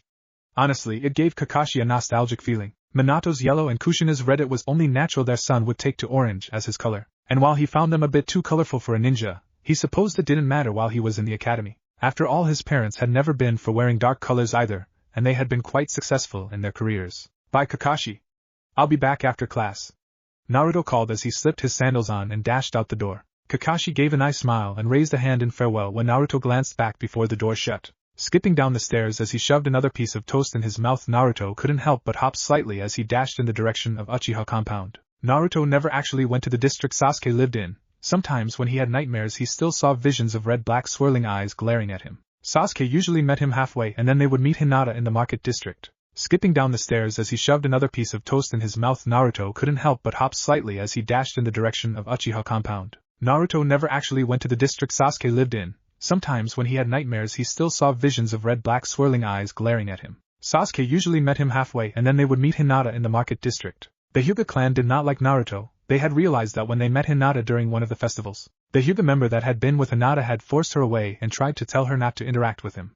The Uchiha clan weren't very nice either. Naruto remembered the Uchiha that had tried to kill him, and the ones that glared at him angrily. Unlike the Hyuga though, Naruto had met Uchiha that was kind to him. Sasuke's mother and his older brother were too. There was also the boy that was with Itachi and even the girl that Itachi seemed to have lunch with a lot. The three of them had agreed to meet up together at the marketplace since it was the crossroads between the Hyuga compound and the Uchiha district and the academy. Hinata and Sasuke had been unhappy at the treatment of their friends, but since both of their fathers had shown displeasure at their new friend there wasn't much they could do. Looking up, Naruto grinned at seeing Sasuke standing near the vegetable stand. "Sasuke," he called happily, dashing over. He was amused that his friend seemed to be studying the tomatoes almost viciously. "Naruto," Sasuke called with a smile as he turned toward his friend. "You were almost late," he said with a pout. Naruto rubbed the back of his head sheepishly. "Sorry, I stayed up last night working on reading and writing with Kashi. I wanted to make sure I could do it right," he said with a flicker of sorrow to his smile. Sasuke couldn't help but scowl at the thought of his friend's problems. Although Iruka-sensei had never been cruel, other teachers had mocked Naruto for not being where the other students were. Hinata and Sasuke had been helping him along in class, but sometimes the teachers would separate them, and when that happened their friend was on their own. They were happy Naruto's new guardian had taken teaching Naruto the basics he should already know seriously. "That good?" Sasuke finally said with a nod, before giving the stand one more disgusted stare. Hinata should be waiting, he said with a smile as they started walking in the direction to meet her. How are you in your Kashi? He asked curiously. Naruto blushed shyly and looked to his feet. Kashi is super awesome. He knows a whole lot about being a ninja and is super awesome about explaining things. He's also really kind and patient even when I don't get things. He said I don't do well with learning from words and should practice so it will stick. Sasuke tilted his head in confusion. Practice? Naruto nodded. Yeah, I'm a physical learner. So instead of me spelling out the words on paper, he has me say them out loud. Once I can spell them and stuff, then he teaches me to write. I get it easier that way, Naruto said happily. He's also told me lots of stories about my mom, Naruto said lowly with a shy smile on his face. Sasuke watched curiously before smiling happily. That's great. Kashi really does sound cool, he said in agreement. He didn't think anyone would be cooler than Itachi, but Naruto's Kashi sounded pretty awesome. Yeah, Naruto said with an embarrassed expression. He still wasn't used to someone caring about him, but he really liked Kakashi doing so. It was awesome. Oh, did you see what Sasuke did to Ami after she threw Chuji's lunch onto the floor? He suddenly asked, remembering yesterday. Sasuke winced at the memory. Shikamaru is a sneaky evil genius, he muttered in slight awe. Everyone knew not to mess with Chuji, or at least those raised by the ninja clans. I was well known that the Nara clan were really smart, and Shikamaru had a hidden vicious streak to him that made him dangerous. Chuji was a big boy but was way too kind. Sasuke didn't really understand why he was training to be a ninja to hurt people if he couldn't hurt a bug crawling across his lunch. Ami had called him fat, of course, and disgusting when he had been trying to get the ant out of his rice, then proceed to throw it all onto the floor. While normally very lazy and apathetic, Shikamaru was very protective of his friend. Thus, after Ami made the mistake of destroying Chuji's lunch, not only had her own somehow ended up on the ground, but the cleaning water for the chalkboard had covered her head to toe in water mixed with the dust from the chalk. Thus she had been covered in a white pasty substance that had somehow attracted even more ants to crawl all over her, and cried until her parents came to get her early. Sasuke was also quite sure that Shino had been involved with the ants somehow. He had not been happy when she had been shouting at Chuji about the ant. And since Shino was such a calm, polite boy, Naruto had noticed the pissed-off vibe coming from the frowning boy and pointed it out. Yeah, I'm happy Shikamaru and Shino are our allies. I would hate to be their enemies, Sasuke said with a slight shudder. The thought of bugs attacking him and Shikamaru's evil schemes. Oh, look, there's Hinata. Hinata! Naruto called, waving his hand cheerfully towards their friend. Hinata looked at them and smiled shyly. Hello Sasuke-kun, Naruto-kun, she called quietly. Hinata, Sasuke said with a smile when they reached their friend. What do you think we will be working on today? He asked. I think we will be working on taijutsu sparing, she stammered shyly. Sasuke nodded, glancing toward Naruto. Naruto and Sasuke were both trying to help Hinata gain confidence by asking her opinion on most things. It was helping as she didn't stumble over her words as badly as she had been. Awesome! I can work on that move Kashi was talking about last night. Naruto exclaimed happily. He said it's okay to go after people's weak points that touch and hurt you that you don't want them to. Naruto said happily. Sasuke frowned when the word struck something in his memory. Naruto, I don't think a sparring match is what he meant. Kiba cried loudly as he rolled around on the ground clutching between his legs, while Naruto laughed above him. Iruka was trying desperately to get the injured boy the unclench while the rest of the students watched in varying stages of shock, confusion, awe, or horror. Naruto hadn't exactly been berated for the attack he had done on the other boy, and while angry the teachers were in too much shock still to tell him that it wasn't a technique to do on classmates. Hinata's face was bright red as she hid it in her hands, moaning in horror, while Sasuke stared at Kiba with wide, thoughtful eyes. So that's what Itachi called sing. Nearby on the academy rooftop, a certain gray-haired scarecrow was covering his mouth to keep his laughter from being heard. Taking a deep breath, he calmed himself down enough to wipe the tears from his eyes. I'm so proud! He cried happily. Next I'll teach him the 1,000 years of pain. Chapter 8. The Reflections of Hokages and Looming Betrayal. There are people that say with every action there is a reaction, a consequence.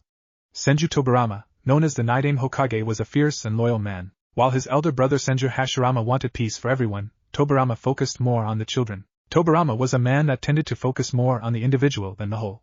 Something his brother and he clashed at. Hashirama had a habit of losing himself and looking at the big picture at his end goal. Tobirama looked at the smaller details, the things that would be needed, the sacrifices that would be paid. That was why while Hashirama was known as the god of shinobi, the one who brought forth the birth of the ninja nations, Tobirama was known as the creator. He was the one to come up with and design the small things needed to make a village work. The laws, the academy, the safety net for the civilians while allowing the ninja to flourish, the mission administration, the ANBU, and even the Chunin exams. All the small parts to make the gears of a village work he oiled and hammered into place. Hashirama believed in peace more than anything, but he also thought it was a quick fix. He had a strong belief in everyone and didn't want to believe there was a single person who did not want to be saved. His law was careless and reckless, believing that everyone would eventually get along and want to the same thing. Tobirama believed in the future, not so much the present. In truth, he placed his faith in the children he met in the new generation. He wanted to see the children bond and for Kona to be a family, forgetting separating notions like clan and bloodlines. It was why he became an instructor,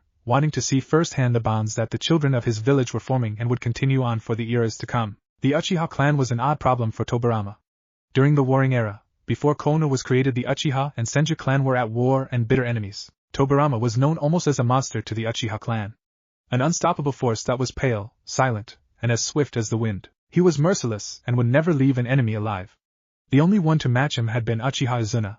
While Madara and Hashirama faced one another, so did these two. It was also widely thought that Tobirama, as vicious as he was because he hated the Uchiha clan. However, this was not true. Instead, Tobirama saw the clan for what they were, a very dangerous threat.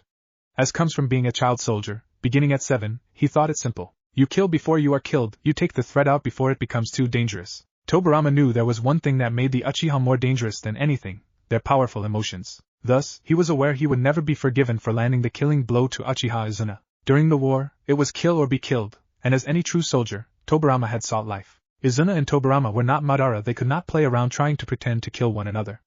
That was not the type of people they were. As such, despite the problems it might cause, Tobirama never regretted living over dying. When the village was created, the strength of the Uchiha clan's emotions worried Tobirama, as well as their strong ties to clan. Tobirama, while being loyal to his family, had never been loyal to the title of Senju. He did not comprehend how blood surpassed all bonds, and how a family could only be a clan. He did not think that one should value their clan above all else. His dream was for the entire village to be a family, a place where the children would be free and not sent to their death as soon as they could walk. That was why he remained suspicious of the clan even after he was assured of their loyalty, deciding to have the people vote for the new Hokage title, instead of it just being handed to the Uchiha. So if the Uchiha were next chosen, it would be because the village had chosen them for their devotion and loyalty. After Madara's betrayal, something Tobirama had always feared happening, his attention turned once more on the Uchiha clan. The fear of the village that the clan would follow in Madara's footsteps spread, and Tobirama did his best to remove such a thing. The power of the Uchiha lied not in their Sharingan, but in their powerful emotions. Their inability to forget a single thing, to remember every hurt, every betrayal, every pain, every sorrow, and it to never lessen in their minds. Even hatred would never fade. As such, Tobirama thought of this as a curse of hatred, as it was the perfect way to describe Uchiha Madara's actions and the possibility of the Uchiha clan should they lose control or have nothing to focus on. Thus, Tobirama came up with something he hoped would fix both problems, the distrust in the Uchiha, and something to keep their attention. The Konoha military police force was created for the Uchiha clan. He wanted them to have a position of power, while also remaining neutral. He had hoped that by dedicating themselves to the people of the village, and keeping it safe, they would be able to surpass Madara's curse of hatred and be as loyal to the village as they were to their clan. He had hoped that their new position of power would make up for their heads' actions and show that they were still trusted by the village, its Hokage, and himself. It was a symbol of trust, that even if they did not have a member as a Kage, they were still one of the founding clans and were still above the others of the village. That even if the village would turn on them or become suspicious, they would still be above them in the law, and as such, they could not be harmed. The Uchiha clan were members of Konoha, and as such, they were a member of the same family, Tobirama's family. If only they could forget their foolish notions of the clan being all that mattered. Unfortunately, Tobirama's dreams of the Uchiha embracing their new family was never realized. His dream of the village as a whole to be a family was never completed, and his gift of the Konoha military police force was treated like a collar to cage them instead of the protection for them he had wanted it as. His sign of trust in the clan was disregarded as little more than a way to keep them from interfering with the village and separate from the others. The very thing he had been trying to avoid is what came of his actions. But people can't ever really understand one another, can they? There are always misunderstandings, always foolish things like pride and ego getting in the way of just accepting others. And for Tobirama and the Uchiha clan, his attempts to have them give up their clan mentality and have them join the family of Konoha would lead to a grudge that would end in bloodshed. Ugh! Why is this so difficult? Naruto hissed in annoyance as he pouted at the shredded remains of the leaf that he had been trying to balance on his forehead. Looking up, the 3 shadow clones he had made were suffering the same problem. His pout grew as he slumped further into himself as he sat on the floor. Kakashi sighed quietly, glancing up from the book he was reading. Considering that the top floor of the house, which was a studio style, used to be Minato's study and Fuinjutsu practice area, it was expected that Naruto and he had turned it into a mini training area. Kakashi didn't need much space for his room, his dresser, bed, bookcase, and bedside table to hold his treasured pictures, of which had grown a considerable amount since he started taking care of Naruto. Needless to say, all that fit in the area near the window, leaving the rest of the large space completely empty. Naruto, I've told you, you have to be calm at it. I thought you were happy with the tree walking when I taught you, he asked as he watched the boy from his reclined position on his bed. I am happy with it, Kashi, Naruto declared with a smile. It's so cool being able to stand upside down and hide up high. he said with swaying side to side in happiness. But he mutters and pouts. I still can't do it right all the time, and usually end up falling after a few minutes if I'm not paying attention. And I've seen other students do this one, I should be able to do it too, Naruto declared with an annoyed expression. Kakashi sighed again, snapping his book closed. Naruto, I've talked to you about this. You have much more chakra than any child your age usually has. Because of that, you have to go at certain things in reverse. You cannot do simple clones and have to instead do the more advanced shadow clones, the same with your chakra control. You cannot do simple exercises that children with smaller chakra reserves can do. Instead you have to start with more advanced ones that take more and require less precise control. Once you've mastered the harder ones you can go back and fine-tune your control with the smaller versions. Kakashi explained. Naruto grumbled, crossing his arms again and glaring at the floor, his clones taking on depressed slumps along with him.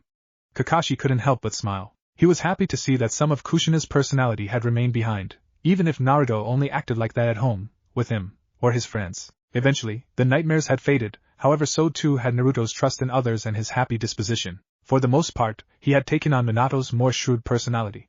His sensei had been an amazing person, a good and caring person. However, Minato had also been a shinobi and a seasoned killer. Minato had been patient and calculating. He was quiet and unassuming, all the while he was plotting and looking for weaknesses. He had been calm and soft-spoken, almost playful, but it had hidden a man who would do anything for his objective and his comrades. A man who was ruthless in combat, but respected by his enemies, thus why he would never think of going easy on them. Minato had never been interested in getting involved in other people's lives unless it was someone close to him, and even then had waited to be asked for help. Naruto had become so much like his father it was frightening. Naruto had a habit of watching people, although it wasn't just to find their weakness, it was also because of his natural distrust of them. Naruto's trust had faded away, only being directed toward a handful of people. The ramen stand family, the Hokage, Kakashi, Ayashi, the only medic Naruto trusted, his friends Sasuke and Hinata, and oddly enough Shikaku and Inochi. Inochi had checked over Naruto's mind not long after the attack. The Hokage had wanted to make sure the boy wasn't completely traumatized. A strange bond had been formed between the two. Inochi was quite willing to play the affectionate uncle to the young Uzumaki. He didn't spoil him, but he was kind to him and was more than willing to give encouragement and explain what he knew about people when Naruto had questions or suspicions. Shikaku came along not too long after, frowning and protective. In him, Naruto found a guardian and mentor. While his duties kept him busy, he made a habit of checking in on the boy and making sure there hadn't been any unpleasant incidents. After Kakashi and Itachi, he was the most ferocious in making sure the new laws were upheld. He could not forgive anyone that would harm a child or hamper their potential. Still, Kakashi was merely happy he was adjusting as well as he had. His friendship with Sasuke and Hinata made things much better. Of course, he had gained a close relationship with the boy for the months they spent together before he had joined the academy. That did not stop him from worrying about the boy being able to interact with others his own age. He remembered his own struggles to connect to his age group and didn't want Naruto to be as closed off as he had been, and truthfully still was. Now the children were in their third year at the academy and focusing on chakra control. They were all advancing quite well. Naruto and Sasuke had helped Hinata become more confident in herself, although she did still have a tendency to apologize when she hurt someone. Sasuke likewise had slowly been coming outside of Itachi's shadow. He was more determined to make something of himself of his own abilities instead of trying to copy his brother. The three were helping each other with their various problems, one of which was Sasuke's new fan club. Kakashi shuddered when he thought of the lengths they had gone to either escape the girls or trick them. Naruto was particularly protective of his friends and ended up beating a good bit of the girls up that he saw were threatening his friends. Naruto didn't have any perceived notions about there being a difference between boys or girls. As far as he was concerned, a ninja was a ninja and he would treat them all the same. It was a belief that Sasuke and surprisingly Hinata both agreed upon. They wouldn't hold back on anyone, no matter who they were. Surprisingly, after Naruto had demonstrated Sing during practice, Sasuke had asked to be shown it again so he knew how to do the move. Kakashi wasn't quite sure if the child knew just what the defensive move had been made for, but Naruto didn't exactly get it either. Hinata, of course, had already known the movement, and although mortified that her friends would use it so willingly, had even taught them a few extra self-defense moves females were usually taught. While surprised that Sasuke was learning them, Itachi had praised him on learning such things. He had explained that there was going to be situations that they might get in that wouldn't matter if they were male and female. That it would also be like a special surprise attack, as no one would expect such a thing from boys. In return for her help, Naruto and Sasuke had been teaching her more male-oriented actions. Naruto particularly liked headbutts and Sasuke the vicious little creature liked throat punches and always went for the nose. They all took to the 1,000 years of pain, although with varying reactions. Kakashi listened as Naruto started shouting again about failing the technique, and I smiled happily. Things seemed to be going well. Hiruzen sighed deeply as he pulled his hat off, dropping it onto the table.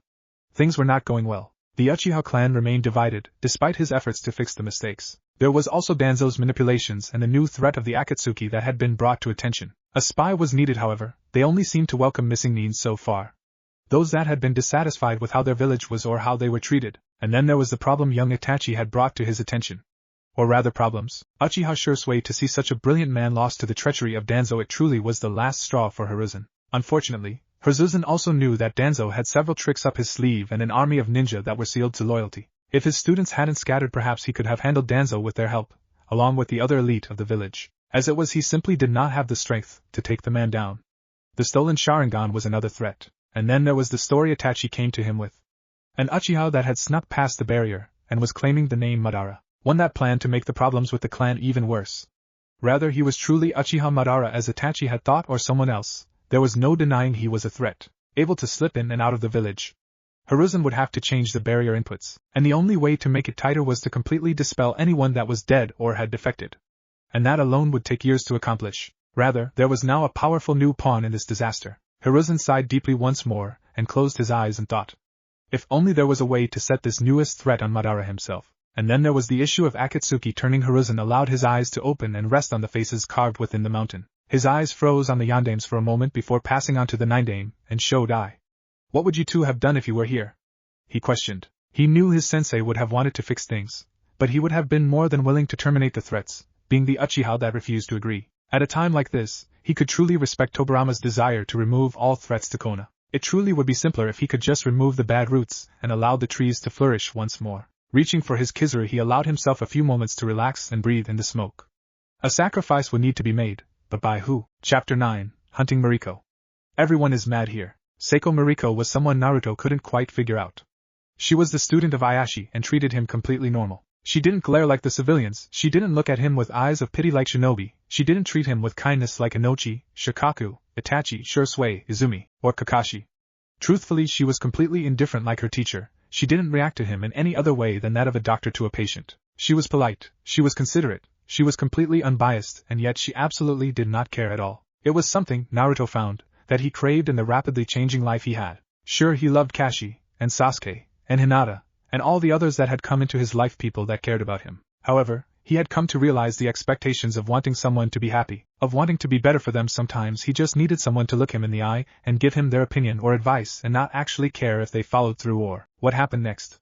Moriko and Ayashi became those people in his life. He knew he could trust them because they were not invested in his life, only in his survival, like they were for all people of Konoha. As such, he had an odd friendship with her. Moriko wasn't a shinobi, but she had obviously been trained and had probably even gone to the academy when she was younger. Not only that, but she always seemed to know what everyone was doing and where they were. She had snow-white hair that was always pulled back tightly into a bun at the back of her head, and pale skin just slightly darker than her hair. Her eyes were a pupilless red-purple that reminded Naruto of a bruise. She was tall and held herself stoically and with a careless grace, one that honestly reminded him of Kashi and Itachi at times. It was one of the things that told him she had once trained as a ninja. She moved the same way he had seen Kakashi and Itachi when they were together, as if they were completely sure of themselves and their surroundings. However, just as Naruto was thankful she didn't treat him differently, he had come to realize that Moriko was the one others treated differently. It hadn't taken long to notice the whispers in the hospital, the looks she gained when she was in the hallways or entrance. There was a combination of looks she received. Pity or sympathy was normal, but there was also regret, annoyance, or at times even disgust. Naruto didn't understand. Moriko treated everyone the same. She wasn't mean and she wasn't kind, she just was. So why did it seem so many people were angry with her, disgusted by her actions? At first, he had thought it was because of him, but she gained those looks no matter what. What could she have done that was so bad? He had mentioned it to Kakashi once and gained an odd expression. It was obviously Kakashi was aware of why she would be getting weird looks, but he also didn't seem to understand why people were angry with her either. Kakashi had waved it off, saying it wasn't his story to tell. He said he didn't understand why she gained such negative attention, but that he was aware she was different. It hadn't made much sense to Naruto, and it still didn't, much like when Naruto asked about why the civilians hated him. Kakashi was good at deflecting and distracting him, and honestly, it just made him more curious. Izumi had smiled at him in confusion and said that Moriko was a great medic, and it was sad that she wasn't a ninja. Shursui had given him a confused look before glancing away in a hurry after he realized who he was asking about. Itachi merely gained a thoughtful expression and explained that he more than anyone should know that not everyone was accepted and some had problems with others. While he didn't react like Shursui, he obviously knew something. Inochi had patted him on the head with a bag of seeds and a few sweets, while Shikaka had groaned that it was tiring and he shouldn't worry about it. Sasuke had tilted his head with a frown when he realized that another person was being treated unfairly in the village. While Hinata had said that Mariko knew a lot about healing and even offered new herbs for the healing ointment that Hinata was working on, no one knew anything, and if they did they refused to say anything. Ayashi had looked at him with such a scornful expression when he had asked that he knew better than to try again. The Hokage had gained a sorrowful expression and sighed sadly looking out to the Hokage mountain. Naruto knew that when he did that it was best to leave. Kakashi said he was lost in his memories. He had even spoken to his mother about it, but she had been just as confused. Although there was something familiar about the girl, he wondered if it was because it was merely a fraction of his mother's soul and didn't hold all of her memories. Or perhaps she had forgotten things she had thought were unimportant since they didn't concern him. Either way it became a puzzle for him. One that he wanted to figure out and was kind of like a mission. Which is exactly how he treated it. Hinata and Sasuke, of course, were his teammates and helped him investigate. Shirosue hadn't been too happy with them, saying they didn't want to draw bad attention. Kakashi had seemed resigned and thoughtful all the same and had taken to speaking with a member of ANBU a lot. Itachi surprisingly encouraged him, much to Shirasue's annoyance, but also suggested just asking Mariko, as it would reveal things without trouble. Despite everything, it became a fun game for the three to play in between training and the academy. But sometimes when you go looking for secrets you find darkness instead. Orange here, target spotted leaving the hospital. Lilac here, I'm in the marketplace. Izumi is already here. Gray here, black and blue have not been seen. I think they are on a mission. Alright. I'll track the target and join with Lilac at the marketplace. Right, I'll keep an eye on possible interference. If it stays clear I'll join you at the meeting point. Mariko's eye twitched as she sighed lowly. She would never admit that the brats were getting better, but they still spoke far too loudly on the earcoms they had stolen. Not only that, but they had also not realized that they were on an open channel. It would seem that they hadn't found out how to use the private systems yet. Regardless, she continued to ignore her stalker. As she headed toward the tea house she met Izumi at when she was off missions. It wasn't very often she had the free time to hang out with anyone, and she would take what she could get. Being trapped in a hospital all the time can break a person's spirit if not their sanity. Mariko, Izumi said with a wave from her seat in the tea house. A confused expression crossed her face before she chuckled lightly. I see you're being followed again, she said in amusement. Mariko sighed in annoyance as she took her seat. So it would seem, she muttered in annoyance. Peppermint, she called out to the hostess that had been heading towards the table. Izumi pouted at Mariko's bored expression. I think it's cute.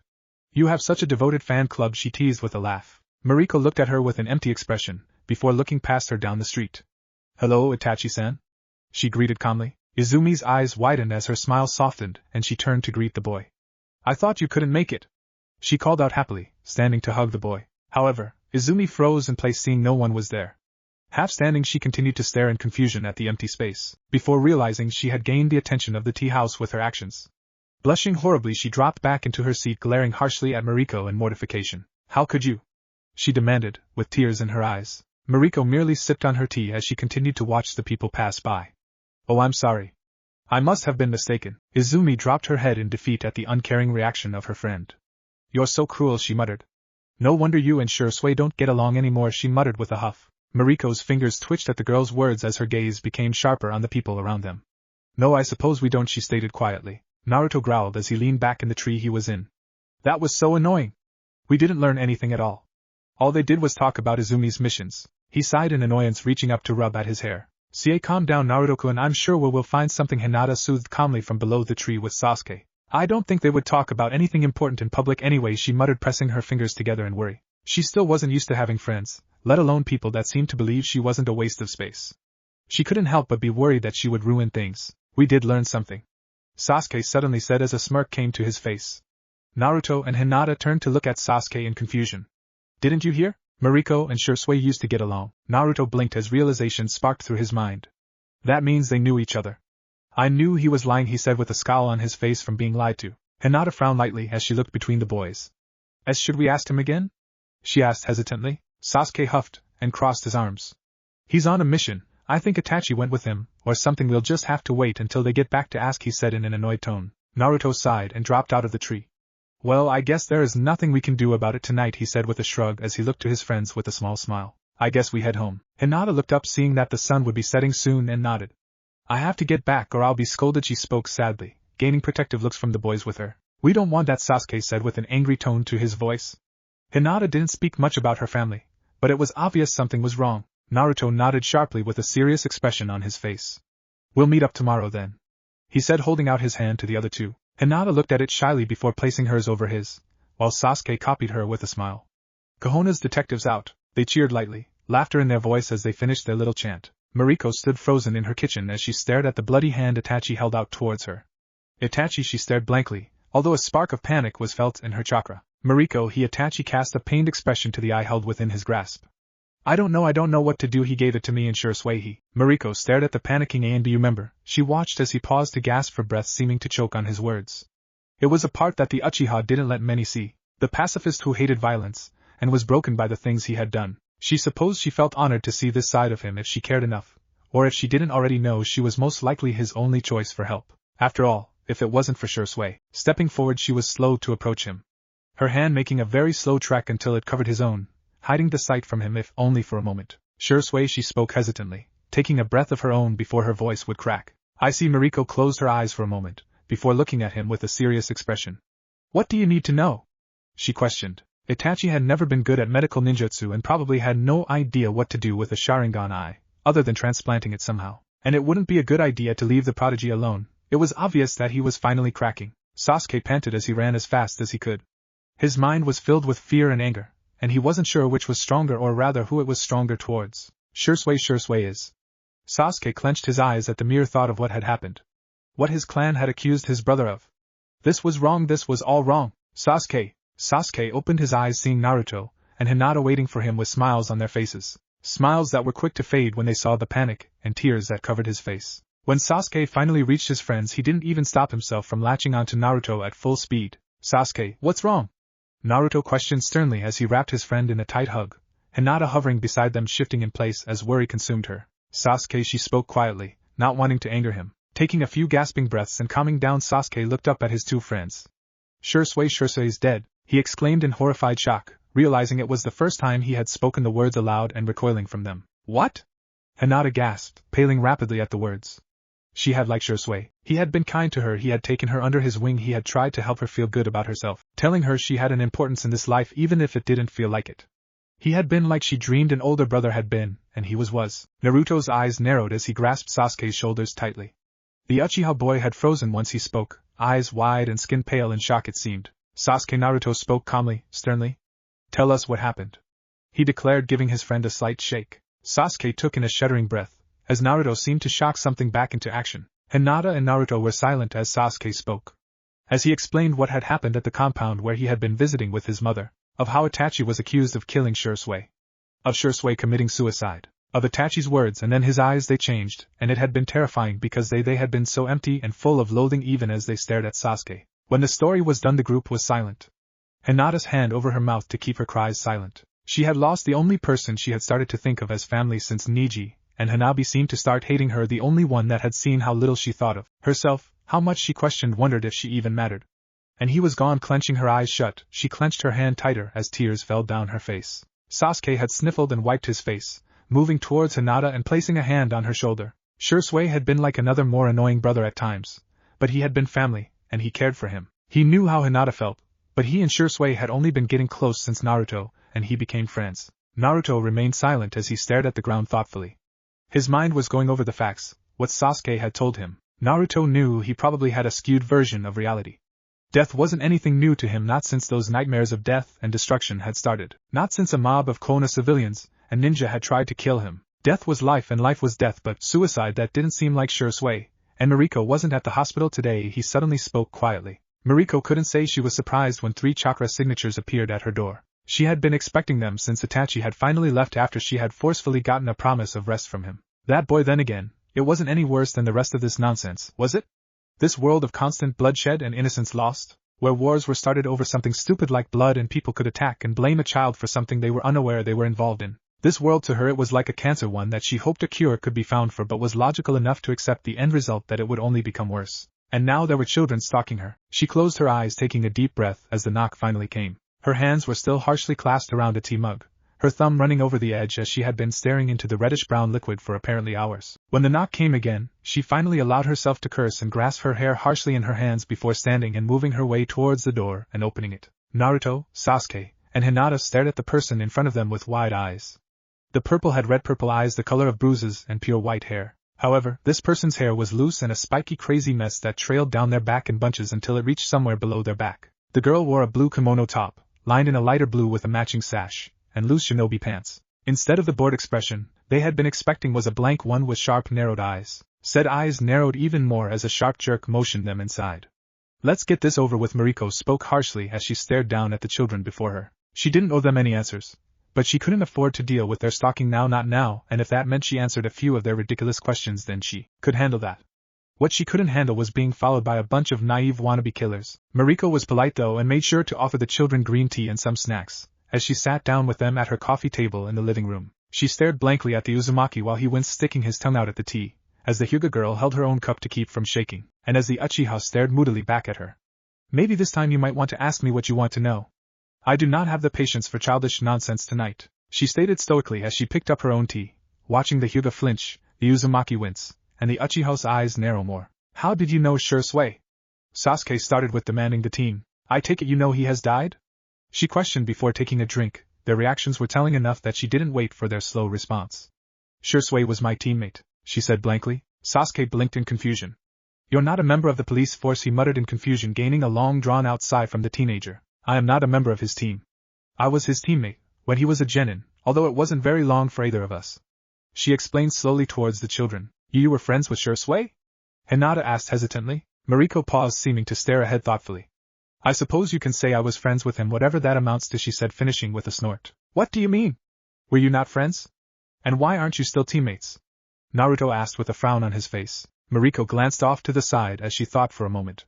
I'm sure you know I have mixed reactions from the village, it's why you started following me after all, she said, looking at them with a quickly annoyed expression that became blank. Hinata seemed to curl in on herself, as Sasuke coughed in embarrassment, while Naruto continued to stare at her blankly. Shui and I are not something I want to discuss, she spoke haltingly. Not yet, however, if you will leave that for another time, I will tell you why I am treated so nonsensically, she stated, offering to give them the answer to their original question. Naruto, Hinata, and Sasuke all looked at one another, seeming to have a conversation with their eyes.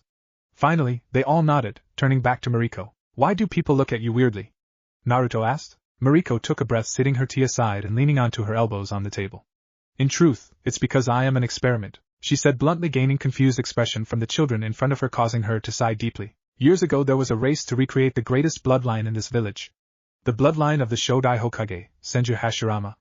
The Mokutan. During these trials people were injected with cells of Hashirama in the hopes that they would be able to awaken it, however. This led to almost instant deaths in all subjects, she said blankly. Hinata's expression was horrified, while Sasuke's was angrily thoughtful, and Naruto seemed to be studying every word she said. It was moments like that reminded her the difference between children that trained to be ninja and civilian children. Civilian kids wouldn't even understand what she was talking about, let alone understand the horror. Ninja children, however, matured mentally faster than their civilian counterparts. They were able to kill, spy, track, hunt, and fight at young ages, some even being toddlers when they did so. More so that the Hyuga and Uchiha had some idea of bloodline theft by now, and how horribly wrong it could go if the new body didn't accept it. She always wondered if it was a consequence of children actively using and molding chakra so early. Don't worry, it was shut down pretty quickly for something that was so vital to the village, Moriko snapped, bitterness seeping into her voice. However, some complete moron had the stupid idea to start experimenting on children, as they could handle more and were more durable. She suddenly spoke, losing her normal bored monotone for an annoyed snap in her words.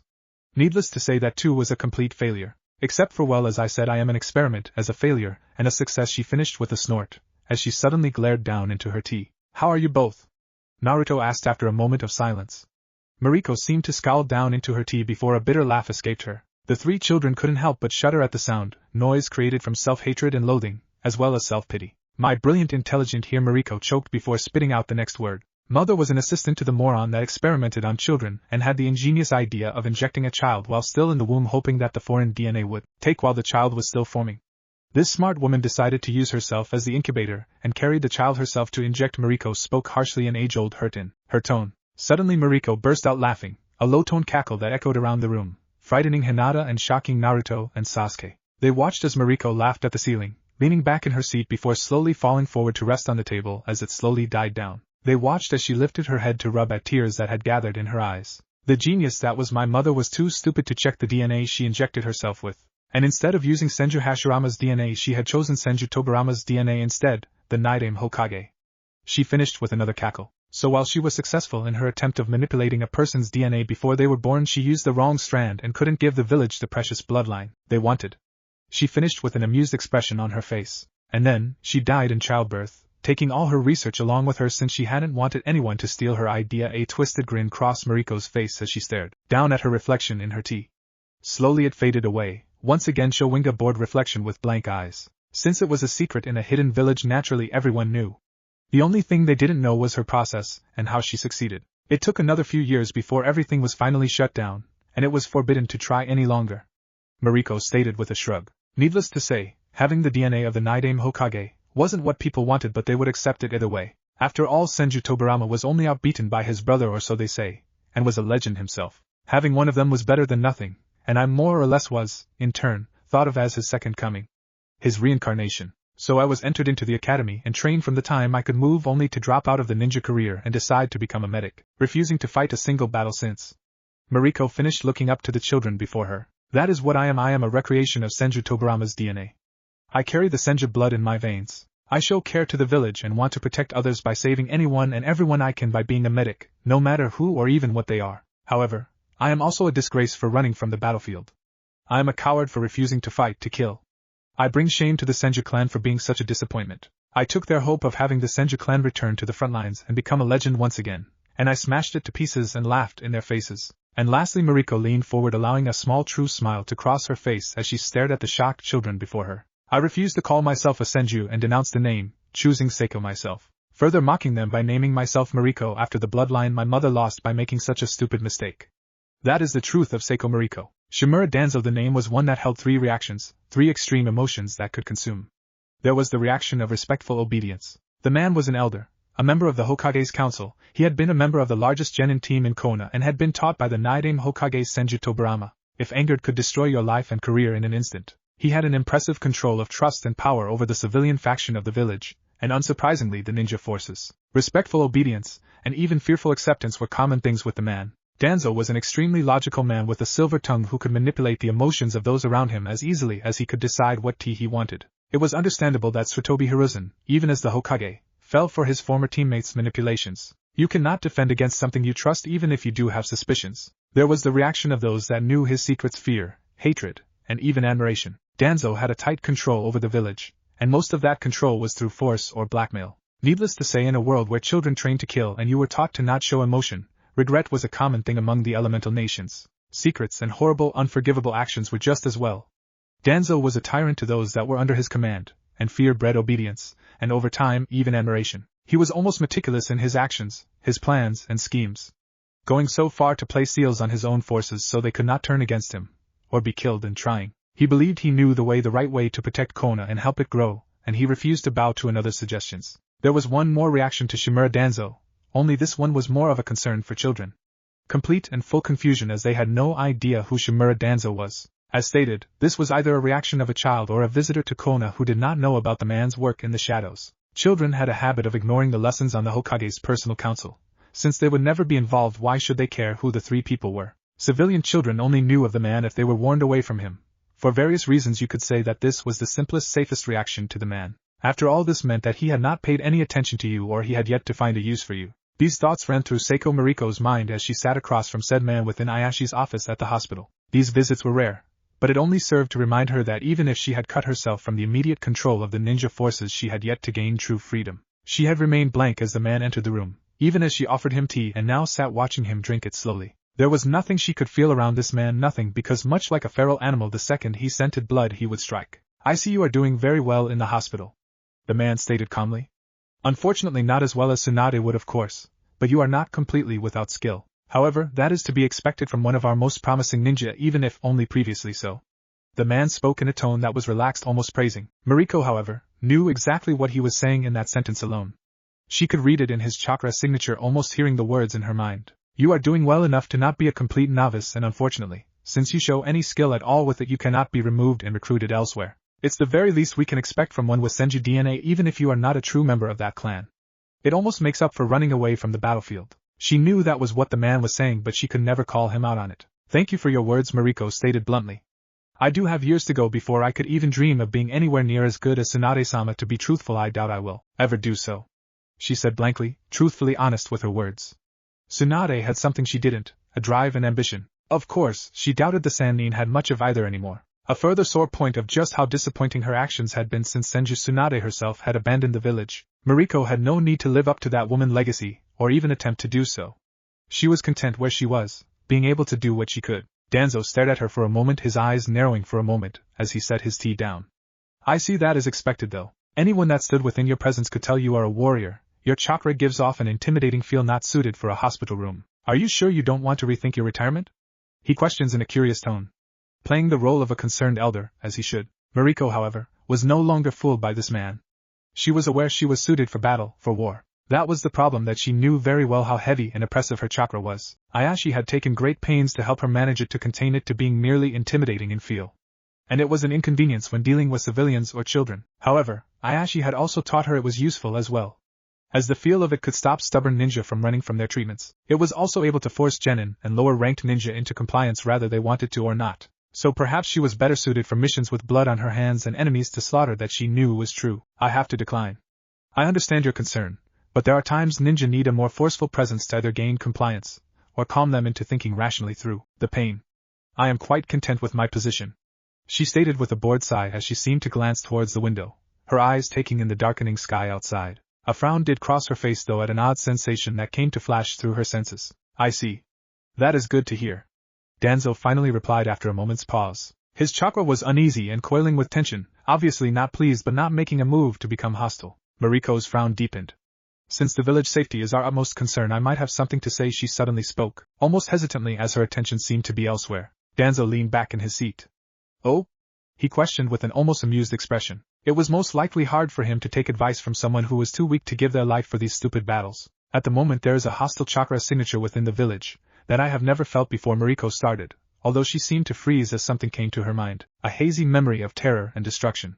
No, it is one I have felt before, but not since the night the Kyuubi attacked, she spoke slowly, a blank look taking over. Danzo was smooth and straightening his posture and staring at her with an intense expression on his face. What are you saying? He questioned. Mariko, however, didn't seem to hear him, thinking back, trying to remember the night that had been burned into the minds of everyone that remembered it. I felt this signature clash with the Yandames that night, and it was also with the Kyuubi when it appeared within the village. I don't recognize it, but Mariko trailed off, tracking the chakra signature, not quite sure if she should continue speaking. Itachi, what are you doing? She wondered to herself as she followed those signatures through the village towards Danzo. It would seem made up his mind as he continued to watch the teenager. Her expression was blank, but her eyes held a tale of worry and disbelief. She obviously knew more than she would not reveal. There was a reason he had chosen tonight to try and speak some sense into this child again, and if something was changing the plans, come. Lead me to the signature, he stated sternly as he stood. Mariko jerked her attention from what she had realized, what she had felt looking up at Danzo. She looked at him with a stubborn expression. Why? I am not one of your ninja to command, she said firmly. Danzo walked towards the office door. No, you are not a ninja. However, you are the strongest sensor in this village right now and can take me to a threat within the village, he explained, stopping in the doorway and looking back at her. Also, you are a medic of this village, as you have declared so often. As such, you must be willing to at least check if you find an obvious threat to the safety of the people of the village. If someone were to die because you ignored it. Danzo didn't need to finish his words because Mariko understood. If she did not try to help or at least keep up an appearance, as her loyalty was torn at least in her mind, then how could she claim to care for the people of this village? Closing her eyes for a moment, she sighed deeply.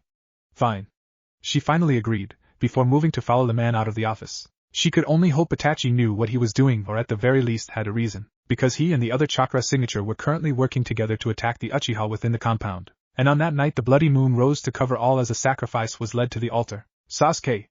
Naruto shouted as he burst with panting labored breaths through the doors of the hospital room. Hinata was slumped against his back, leaning on him from where she had landed as she gasped for air. The two of them took in the sight before them, of Mikoto cradling a sobbing Sasuke in her arms as she tried desperately to soothe him with tears in her eyes. While to the side, standing before them and holding a clipboard, stood Mariko, who had been the only one to glance back at their arrival. A low sigh escaped her mouth as the clipboard creaked in her hands. Sasuke-kun is just fine, she stated blandly, although Naruto caught an undertone of something in her voice. He couldn't tell what it was. Her eyes were quick to look down at the clipboard, and it was then that Naruto noticed Mariko was shaking slightly in her actions and seemed to be avoiding eye contact. Naruto's eyes widened and his mouth opened noiselessly when he realized Mariko was covered in hastily wrapped bandages and a few cuts and scraps that were still sluggishly bleeding. What?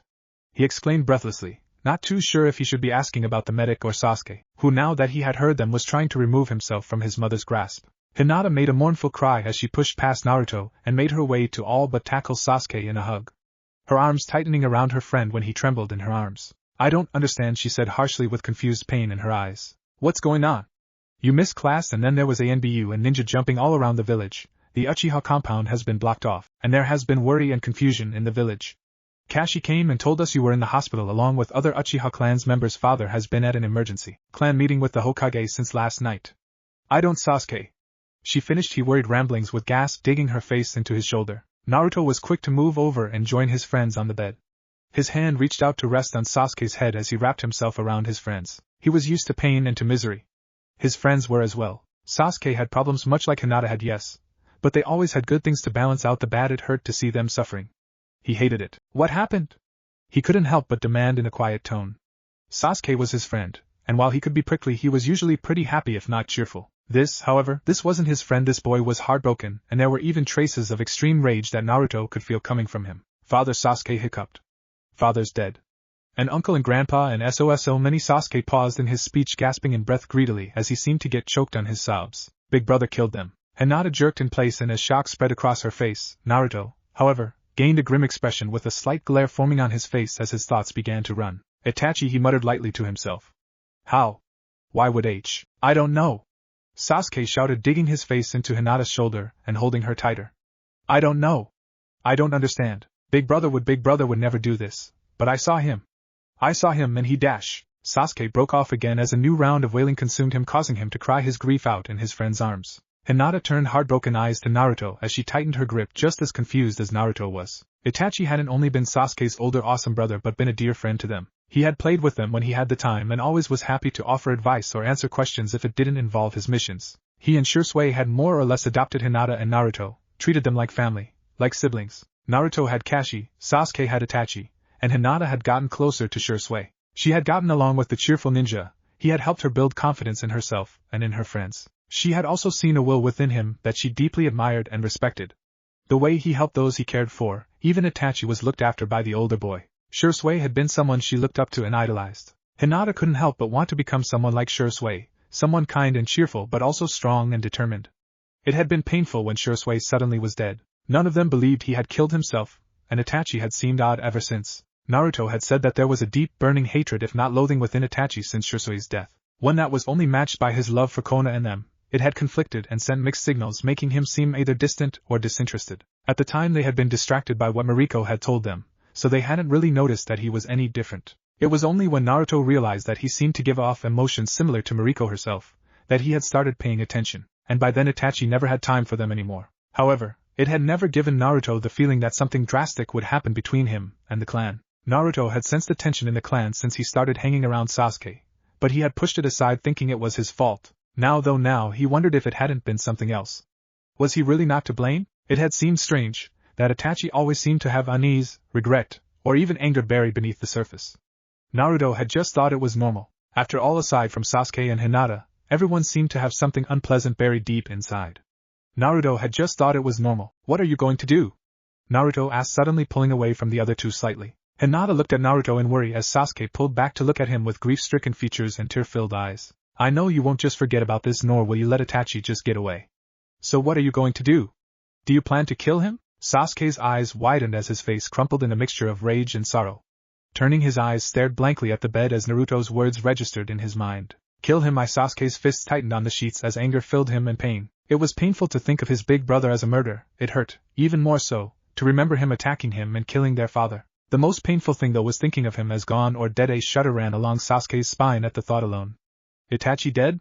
At his own hands? Sasuke's hands trembled at the thought. You don't have to, Hinata spoke, reaching out to rest her hands over Sasuke's. Sasuke's eyes looked up to land on his friend's face. Naruto-kun isn't saying you have to kill Itachi. We don't want you to, really we don't, she whispered with a sniffle as she tried to stay calm. We just want to know what you plan to do. What we plan to do? She said, tightening her hand on his. Her voice was quiet and wavering, but she spoke her sentence with determination and a solemnness that had never been heard from her before. What we plan to do? Sasuke asked, numbly trying to understand. He knew what his friend was saying, but for some reason, it just wasn't connecting. Naruto nodded with a serious expression as he suddenly leaned forward and knocked his forehead to rest against Sasuke's. Staring back at wide black eyes, Naruto made sure to keep eye contact as he spoke. Yes, Itachi was important to us too. We weren't close to your clan or your father, But Itachi might have been your brother, but he was like one to us too. So no matter what you decide, we will be with you, because we owe it to you, and even to him you're not the only one he has to answer to.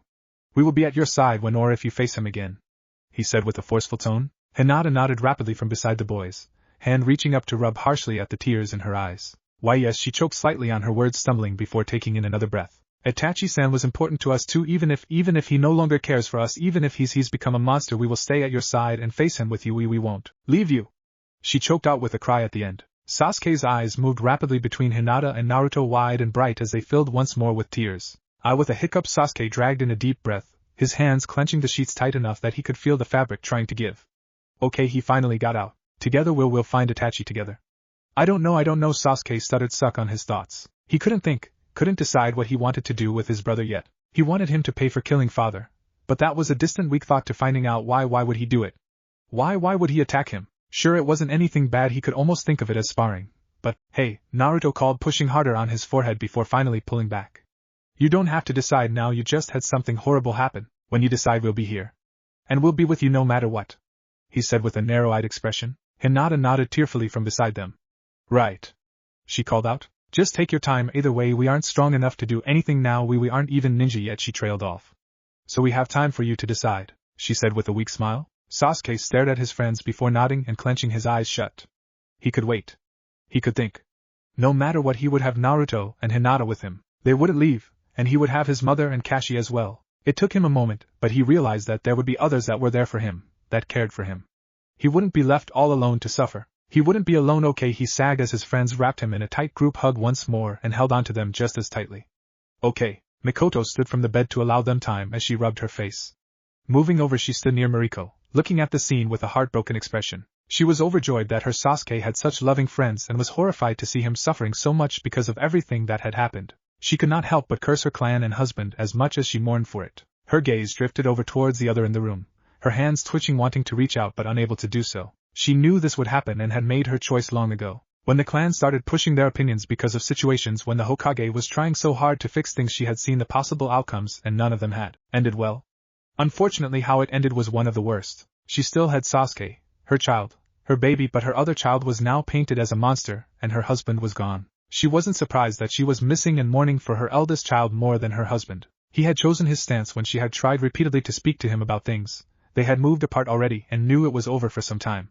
Her son though, her Itachi, nothing will be the same, she muttered lightly, taking a deep breath and pushing down the misery and sorrow that was rising inside and trying to choke her with shaking sobs, and a painful shuddering clenched to her heart. "You act as if anything could ever stay the same," Mariko stated bluntly in swift reply. She still was staring down at her clipboard, still trembling with rage and regret. "It's human nature to change, to adapt, to overcome. If we didn't, we might as well be machines or dolls." There was a scornful tone to her voice that Mariko couldn't hide. Mikoto couldn't help but wonder just what she truly thought about this, or just how involved she had been in the Hokage's decision. Had she gone along with it or been dragged into it much like Sasuke and she had been? If only they had stayed at the apartment last night, things would have been so much easier to deal with. Fugaku had been stubborn though and had been trying to talk them into returning again, had kept them at the compound to talk sense into them. Unfortunately, it was also the night that the Hokage had given the command to end things. It was not something to be spoken about any longer. Honestly, Mikoto was surprised that Mariko was involved at all. She wasn't sure what all had happened last night, but it seemed that it had gone beyond their clan alone. Mariko's fingers tapped on the clipboard as she gave a deep sigh. "I apologize," she said in a forcefully formal tone. "I shall stay with the children. You should clean up and check on the other survivors. You technically are the head for the moment. They could use your support," she said in a clipped tone. Mikoto paused hesitantly as she looked towards the pile on the bed. Sasuke wasn't seriously harmed. Despite everything, Itachi would never have hurt his little brother. She wasn't sure what he had been shown with the Sharingan, but she had watched Itachi give her son a beating as she had bled out near her husband. She had struggled towards her youngest son after he had collapsed. It had been painful to watch Sasuke be hurt, but it had been even more so to watch Itachi's tear-streaked face as he had stared at them one more time. All she had been able to do for her eldest was smile for him as he left. "All right," Mikoto said tightly as she felt another wave of pain fill her. Things were going to change and they would be painful for some time, and she wasn't sure anything would ever actually be all right again. She turned after a moment of watching her son before she left the room. She couldn't break down in front of her son. She just couldn't. As the door shut behind her, she was quick to reach up and muffle the sob that escaped her throat. She was quick to move towards the bathroom to clean herself up, to allow this moment to herself to mourn and embrace the grief that she was so consumed with at this moment. Mariko frowned as she stared at the pile of children on the bed before her. Moving, she sat down in the chair that was nearby. There was nothing else for her to do while she waited for them to calm down and stop clinging to one another. There would be other people to check in on soon enough, although after the children there was only one she was truly worried about. Moriko would admit she had no clue what to say to Izumi when she woke up. The day was slow to move.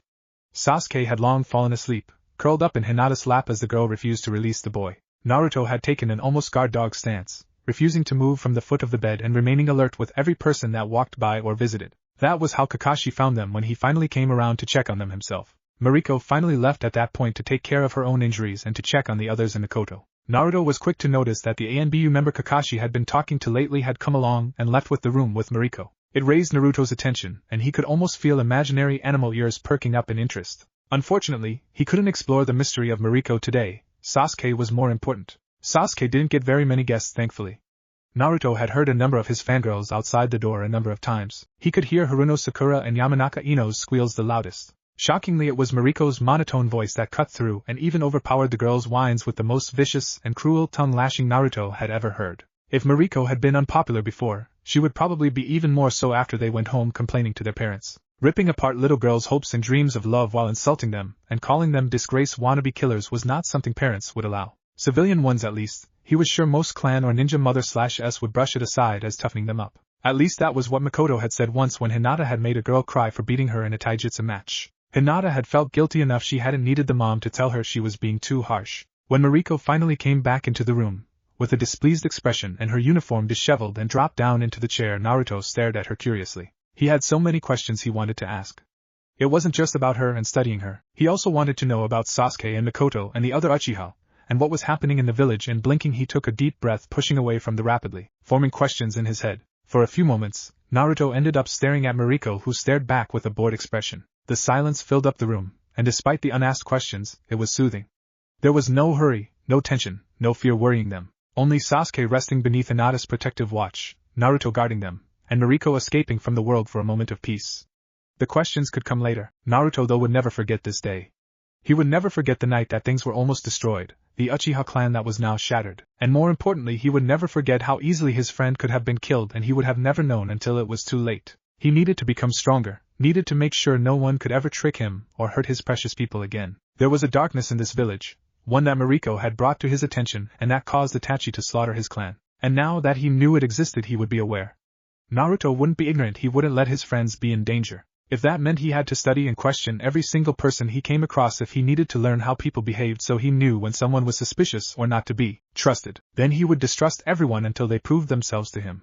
He wouldn't let anyone harm those he cared for again. Chapter 11 Preview. There was a night in July that brought with it a great tragedy. On this night the village lost most of Konoha's police force, the Uchiha clan itself, and the respected council member Shimura Danzo. It was a night that the Uchiha clan was attacked by an unknown man and the traitor Uchiha Itachi. Shimura Danzo, who had been alerted to an intruder within the village, had decided to inspect the situation himself, bringing with him a member of Konoha's medical staff in case there were injuries.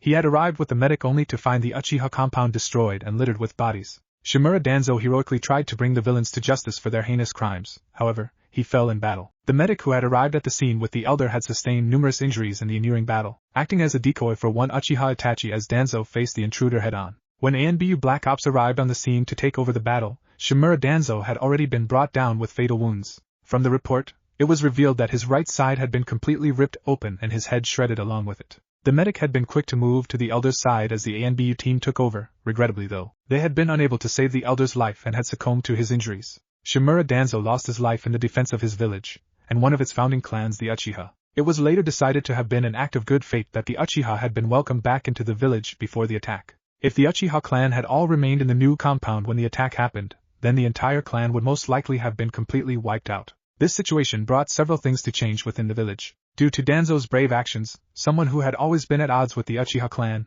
he was honored as a hero, declared to have died for the people of the village. The Uchiha clan, who had been treated with suspicion, due in part to Danzo himself, were now regarded warmly as their greatest critic gave his very life to protect them. So obviously the Uchiha had proven themselves as loyal members of Konoha if Danzo was willing to die for them. They were also treated with sympathy, for they had lost so many of their loved ones in a single night. For a clan that had been outcast from the village, they were suddenly the focus of the village's care and concern. Ninja that had distrusted them were now happy to assist them and participate in missions. While the police force was lacking, the ninja forces were quick to help, filling in and helping out with their duties wherever they could. The villagers were quick to offer the clan any assistance they could, giving discounted prices and even welcoming the Uchiha clan into their homes with meals, or to help them relax by offering to watch the younger children. The Uchiha clan was finally shown the favor and love that they had always deserved, finally being treated as one of the founding clans they had always been. All it had taken was their biggest opponent sacrificing his life to protect them, and the suspicion was removed. The clan that was still treated with fear even after the death of Uchiha Madara was finally welcomed into the village with warm hearts. The dream of Senju Tobirama, to complete the dream of Senju Hashirama and even Uchiha Madara, was finally realized. It was funny how simply changing the result of a battle could change history itself. After all, history is told by the victors, and the medic that survived the fight was sure to use that to their advantage. Would anyone care to explain why the hospital is filled with patients suffering chemical burns and severe rashes from itching powders? Mariko asked in a bored tone as she flipped over a clipboard in her hand. I told you that it was too strong, Hinata muttered quietly towards Naruto and Sasuke. I also wonder if you might have something to do with Inuzuka Kiba's slip from the Hokage monument that led to his concussion, or more precisely why he was attempting to paint the faces, to begin with. The pen in her hand scribbled across the paper. Sasuke smirked, looking at Naruto. I told you he would do it, he whispered smugly. There was also the case of a few merchants whose sealing scrolls exploded on them upon activation for client testing. Mariko flipped to the next page, her eyes moving rapidly along the words. If they had truly been Uzumaki seals, they would have worked perfectly with my chakra added to them, if not better. Naruto scowled lightly as he glared at the ground before him. I see, Mariko said with a sigh, and with a click, her pen was recapped. Placing the pen along the top, she allowed it to rest within the hold of the clipboard's top before bringing said clipboard down in 3 simultaneous whacks on top of the 3 heads before her. That being said, here are your physical results for your genin exam, Mariko stated blankly, ripping the papers she had been signing from the clipboard. Now leave my office. And there was the scary narrow-eyed glare that seemed to bring blue flames from hell to surround her. Naruto couldn't help but pout slightly as he rubbed the top of his head. I think Kakashi has been bragging again, he groaned with a sigh as they walked out of the hospital's entrance. He didn't think they would be caught this time. He had made sure no evidence could be found. Then again, Mariko was a sensory type that could pick anyone out within Konoha and knew what everyone was doing at every moment. There was literally nothing that could be hidden from her within the village. She added chakra to it this time. I just know it, but still no clipboard should be that strong, Hinata whispered to herself, trying to understand just how Mariko was reinforcing the clipboard to a chakra weapon's strength. At the very least the chakra should have been visible, right? It has to be a genjutsu. Sasuke scowled as he crossed his arms. There is no way those flames can just appear because she's angry. The registry said her chakra type was water. How does she even control flames? Blue flames don't even exist, he rambled to himself, annoyed that once again his body had frozen at the look Mariko started giving them when they turned 10. He wondered if it was an age thing, as all his mother had to do was narrow her own eyes at him, and he would admit to or do anything she asked. She didn't have the terrifying hell gaze Mariko had that felt like your soul was being pulled up your throat through your mouth. Then again, no, he was sure of it now that he thought about it. It was a woman's ability for sure. He was coming to realize just how terrifying they were, kunoichi especially, or at least retired ones. I hate you. The phrase was swift and stern, although lacking any emotion coming from the monotone voice speaking it. This, in turn, brought to attention just how serious the person was in their declaration. After all, true hatred lay in indifference. Sarutobi Hiruzen almost flinched at those very words coming from the face so similar to his beloved sensei, in a tone that would have sounded exactly like the previous Hokage before him. Ah, I take it you are not pleased, Mariko? He questioned in a curious tone, hiding back the need to apologize. I don't think anyone is pleased with this, at least anyone who actually knows what stunt you pulled. Mariko scolded, her eyes narrowing. Kakashi withheld an amused snort as he made sure to shove his face deeper into the book he held. Mariko was an interesting person, and she made no attempt at hiding how much she hated authority and thought adults were morons. Something she had muttered repeatedly since they arrived at Danzo's underground base. Tenzo shifted uneasily as his eyes moved between the group. He truly was not comfortable with Mariko's disrespect towards the Hokage, but he didn't think he had a right to say anything, as the Sandaime himself didn't seem to mind that, and he wasn't sure how he felt about being back beneath Konoha, back in Danzo's base where he was almost killed. It was still something he couldn't comprehend, that Shimura Danzo was indeed dead. There had only been 2 men Tenzo would admit to fearing in his life, Danzo being one and Orochimaru the other. To think that the man that had trained him, controlled him, and even sealed into forceful obedience was gone, it was almost freeing if the fear of Danzo's army wasn't making him so anxious. However, it was quite too quiet.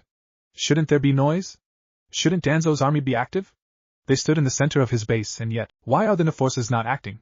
He questioned quietly, almost jumping when 3 sets of eyes looked in his direction. Ah, fear not, Hiruzen stated as he reached up, placing his kizuru to his mouth for a moment of silence. No one of them is currently able to leave the underground at the moment. The root compound has now become their prison until this mess can be figured out. He explained with a sigh as he released the smoke from his lungs into the air around him. Trapped? Tenzo asked in confusion.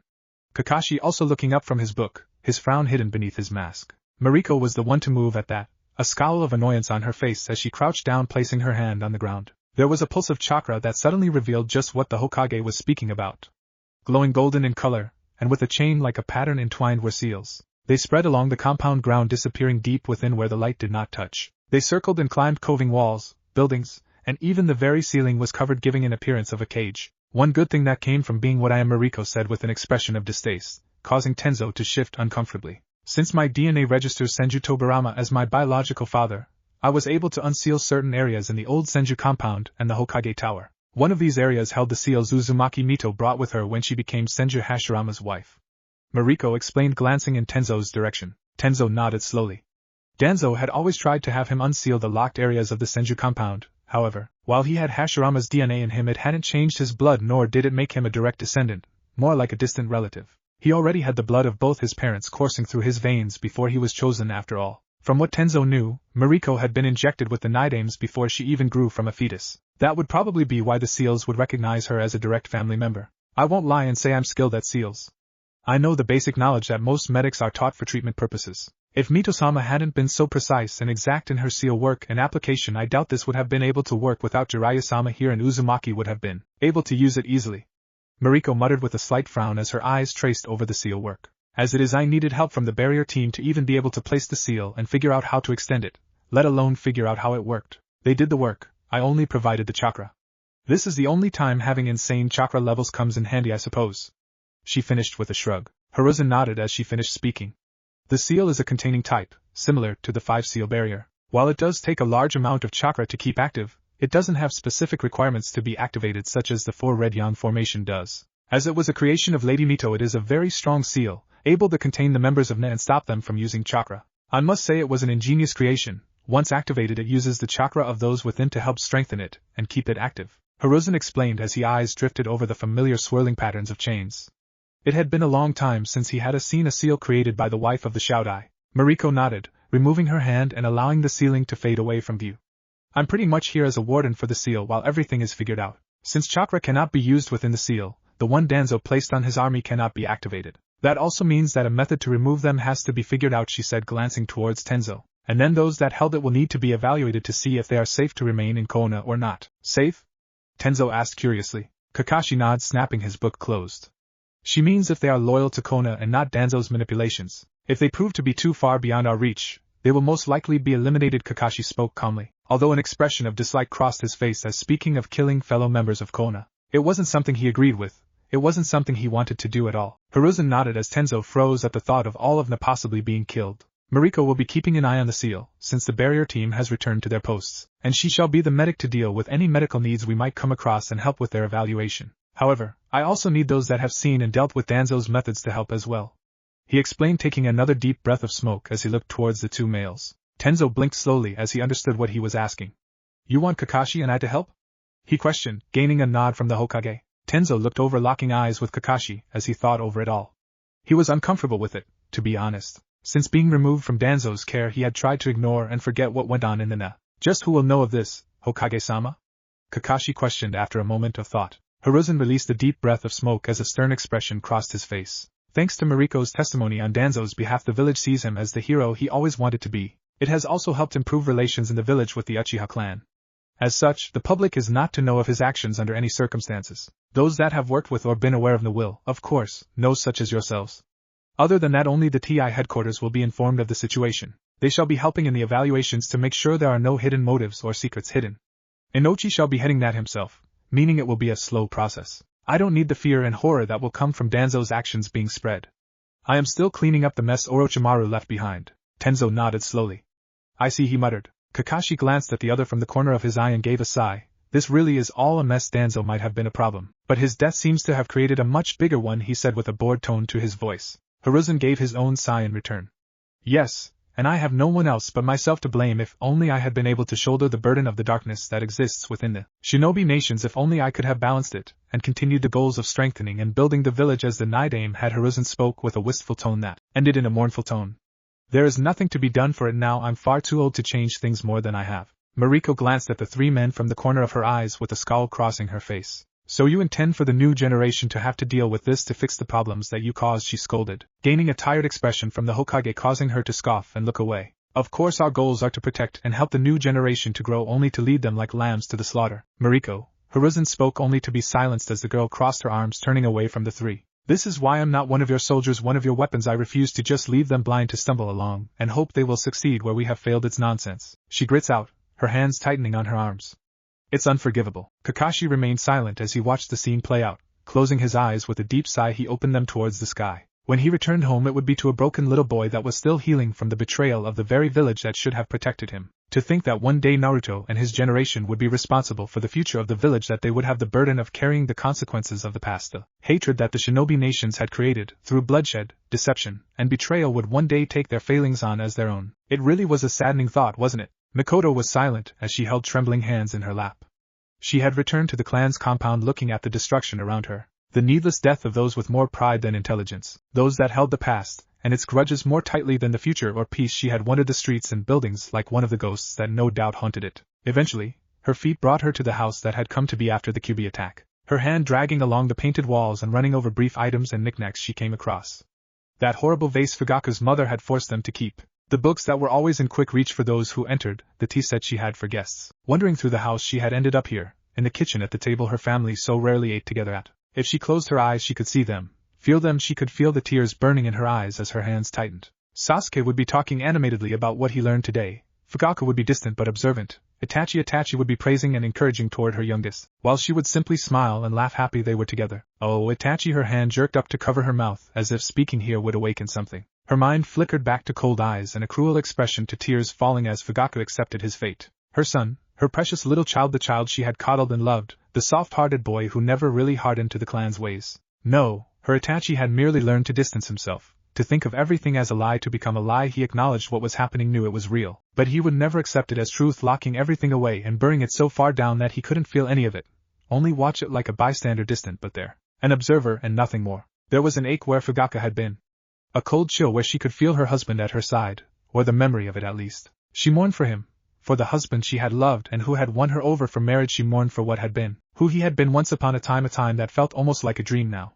All the more she felt a burning ember of hatred within her. Her husband, her beloved Fugaku, where had he gone? Where had the man that had held Itachi whenever he could sneak him away from her hold? The one that cooed at Sasuke and informed Itachi how important being an elder sibling was? The one that would spend more time standing over their children at night as they slept, because he feared they would be stolen if he let his guard down? Where was her husband that had loved the village and been loyal? The one that would have killed himself before possibly hurting another person of Konoha. Why had he changed? Why had he left her? Her body shuddered as the cold surrounded her, the image in her mind vanishing away. She opened her eyes slowly to stare at the empty table, the empty cushions that were waiting for those that would never return. Fugaku, her beloved, was gone and had been for some time. The anger would remain, but there was nothing she could cling to involving him. Itachi, her sweet darling little boy, he was now a murderer, a kinslayer and traitor. He would never be able to return to her. Wrapped so deeply within his lies and loyalty to those he loved, he would never return, never look at them as he truly was again. Sasuke, her poor dear Sasuke, who was so confused and filled with pain, psychological and physical, just as broken as she was, but more so her innocent little boy, hadn't been ready, and if her husband had truly forced the clan to become the enemies of Konoha as he had planned, a part of her was almost thankful for Itachi's actions,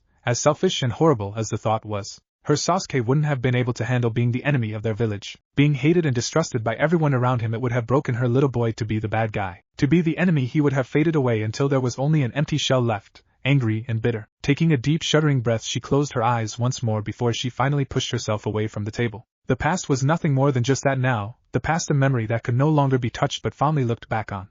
Her Sasuke, he was the future. He and his friends would begin their own journeys soon enough, and would be the ones to face the world. She would do her best to make sure they weren't alone, that they were prepared, because one day she would be left behind. As her child began his legacy and lived his own life, she could only hope to help him along his way, to make sure he was strong enough to endure everything he might do or find. When Mikoto left the Uchiha compound, she knew she would never return there.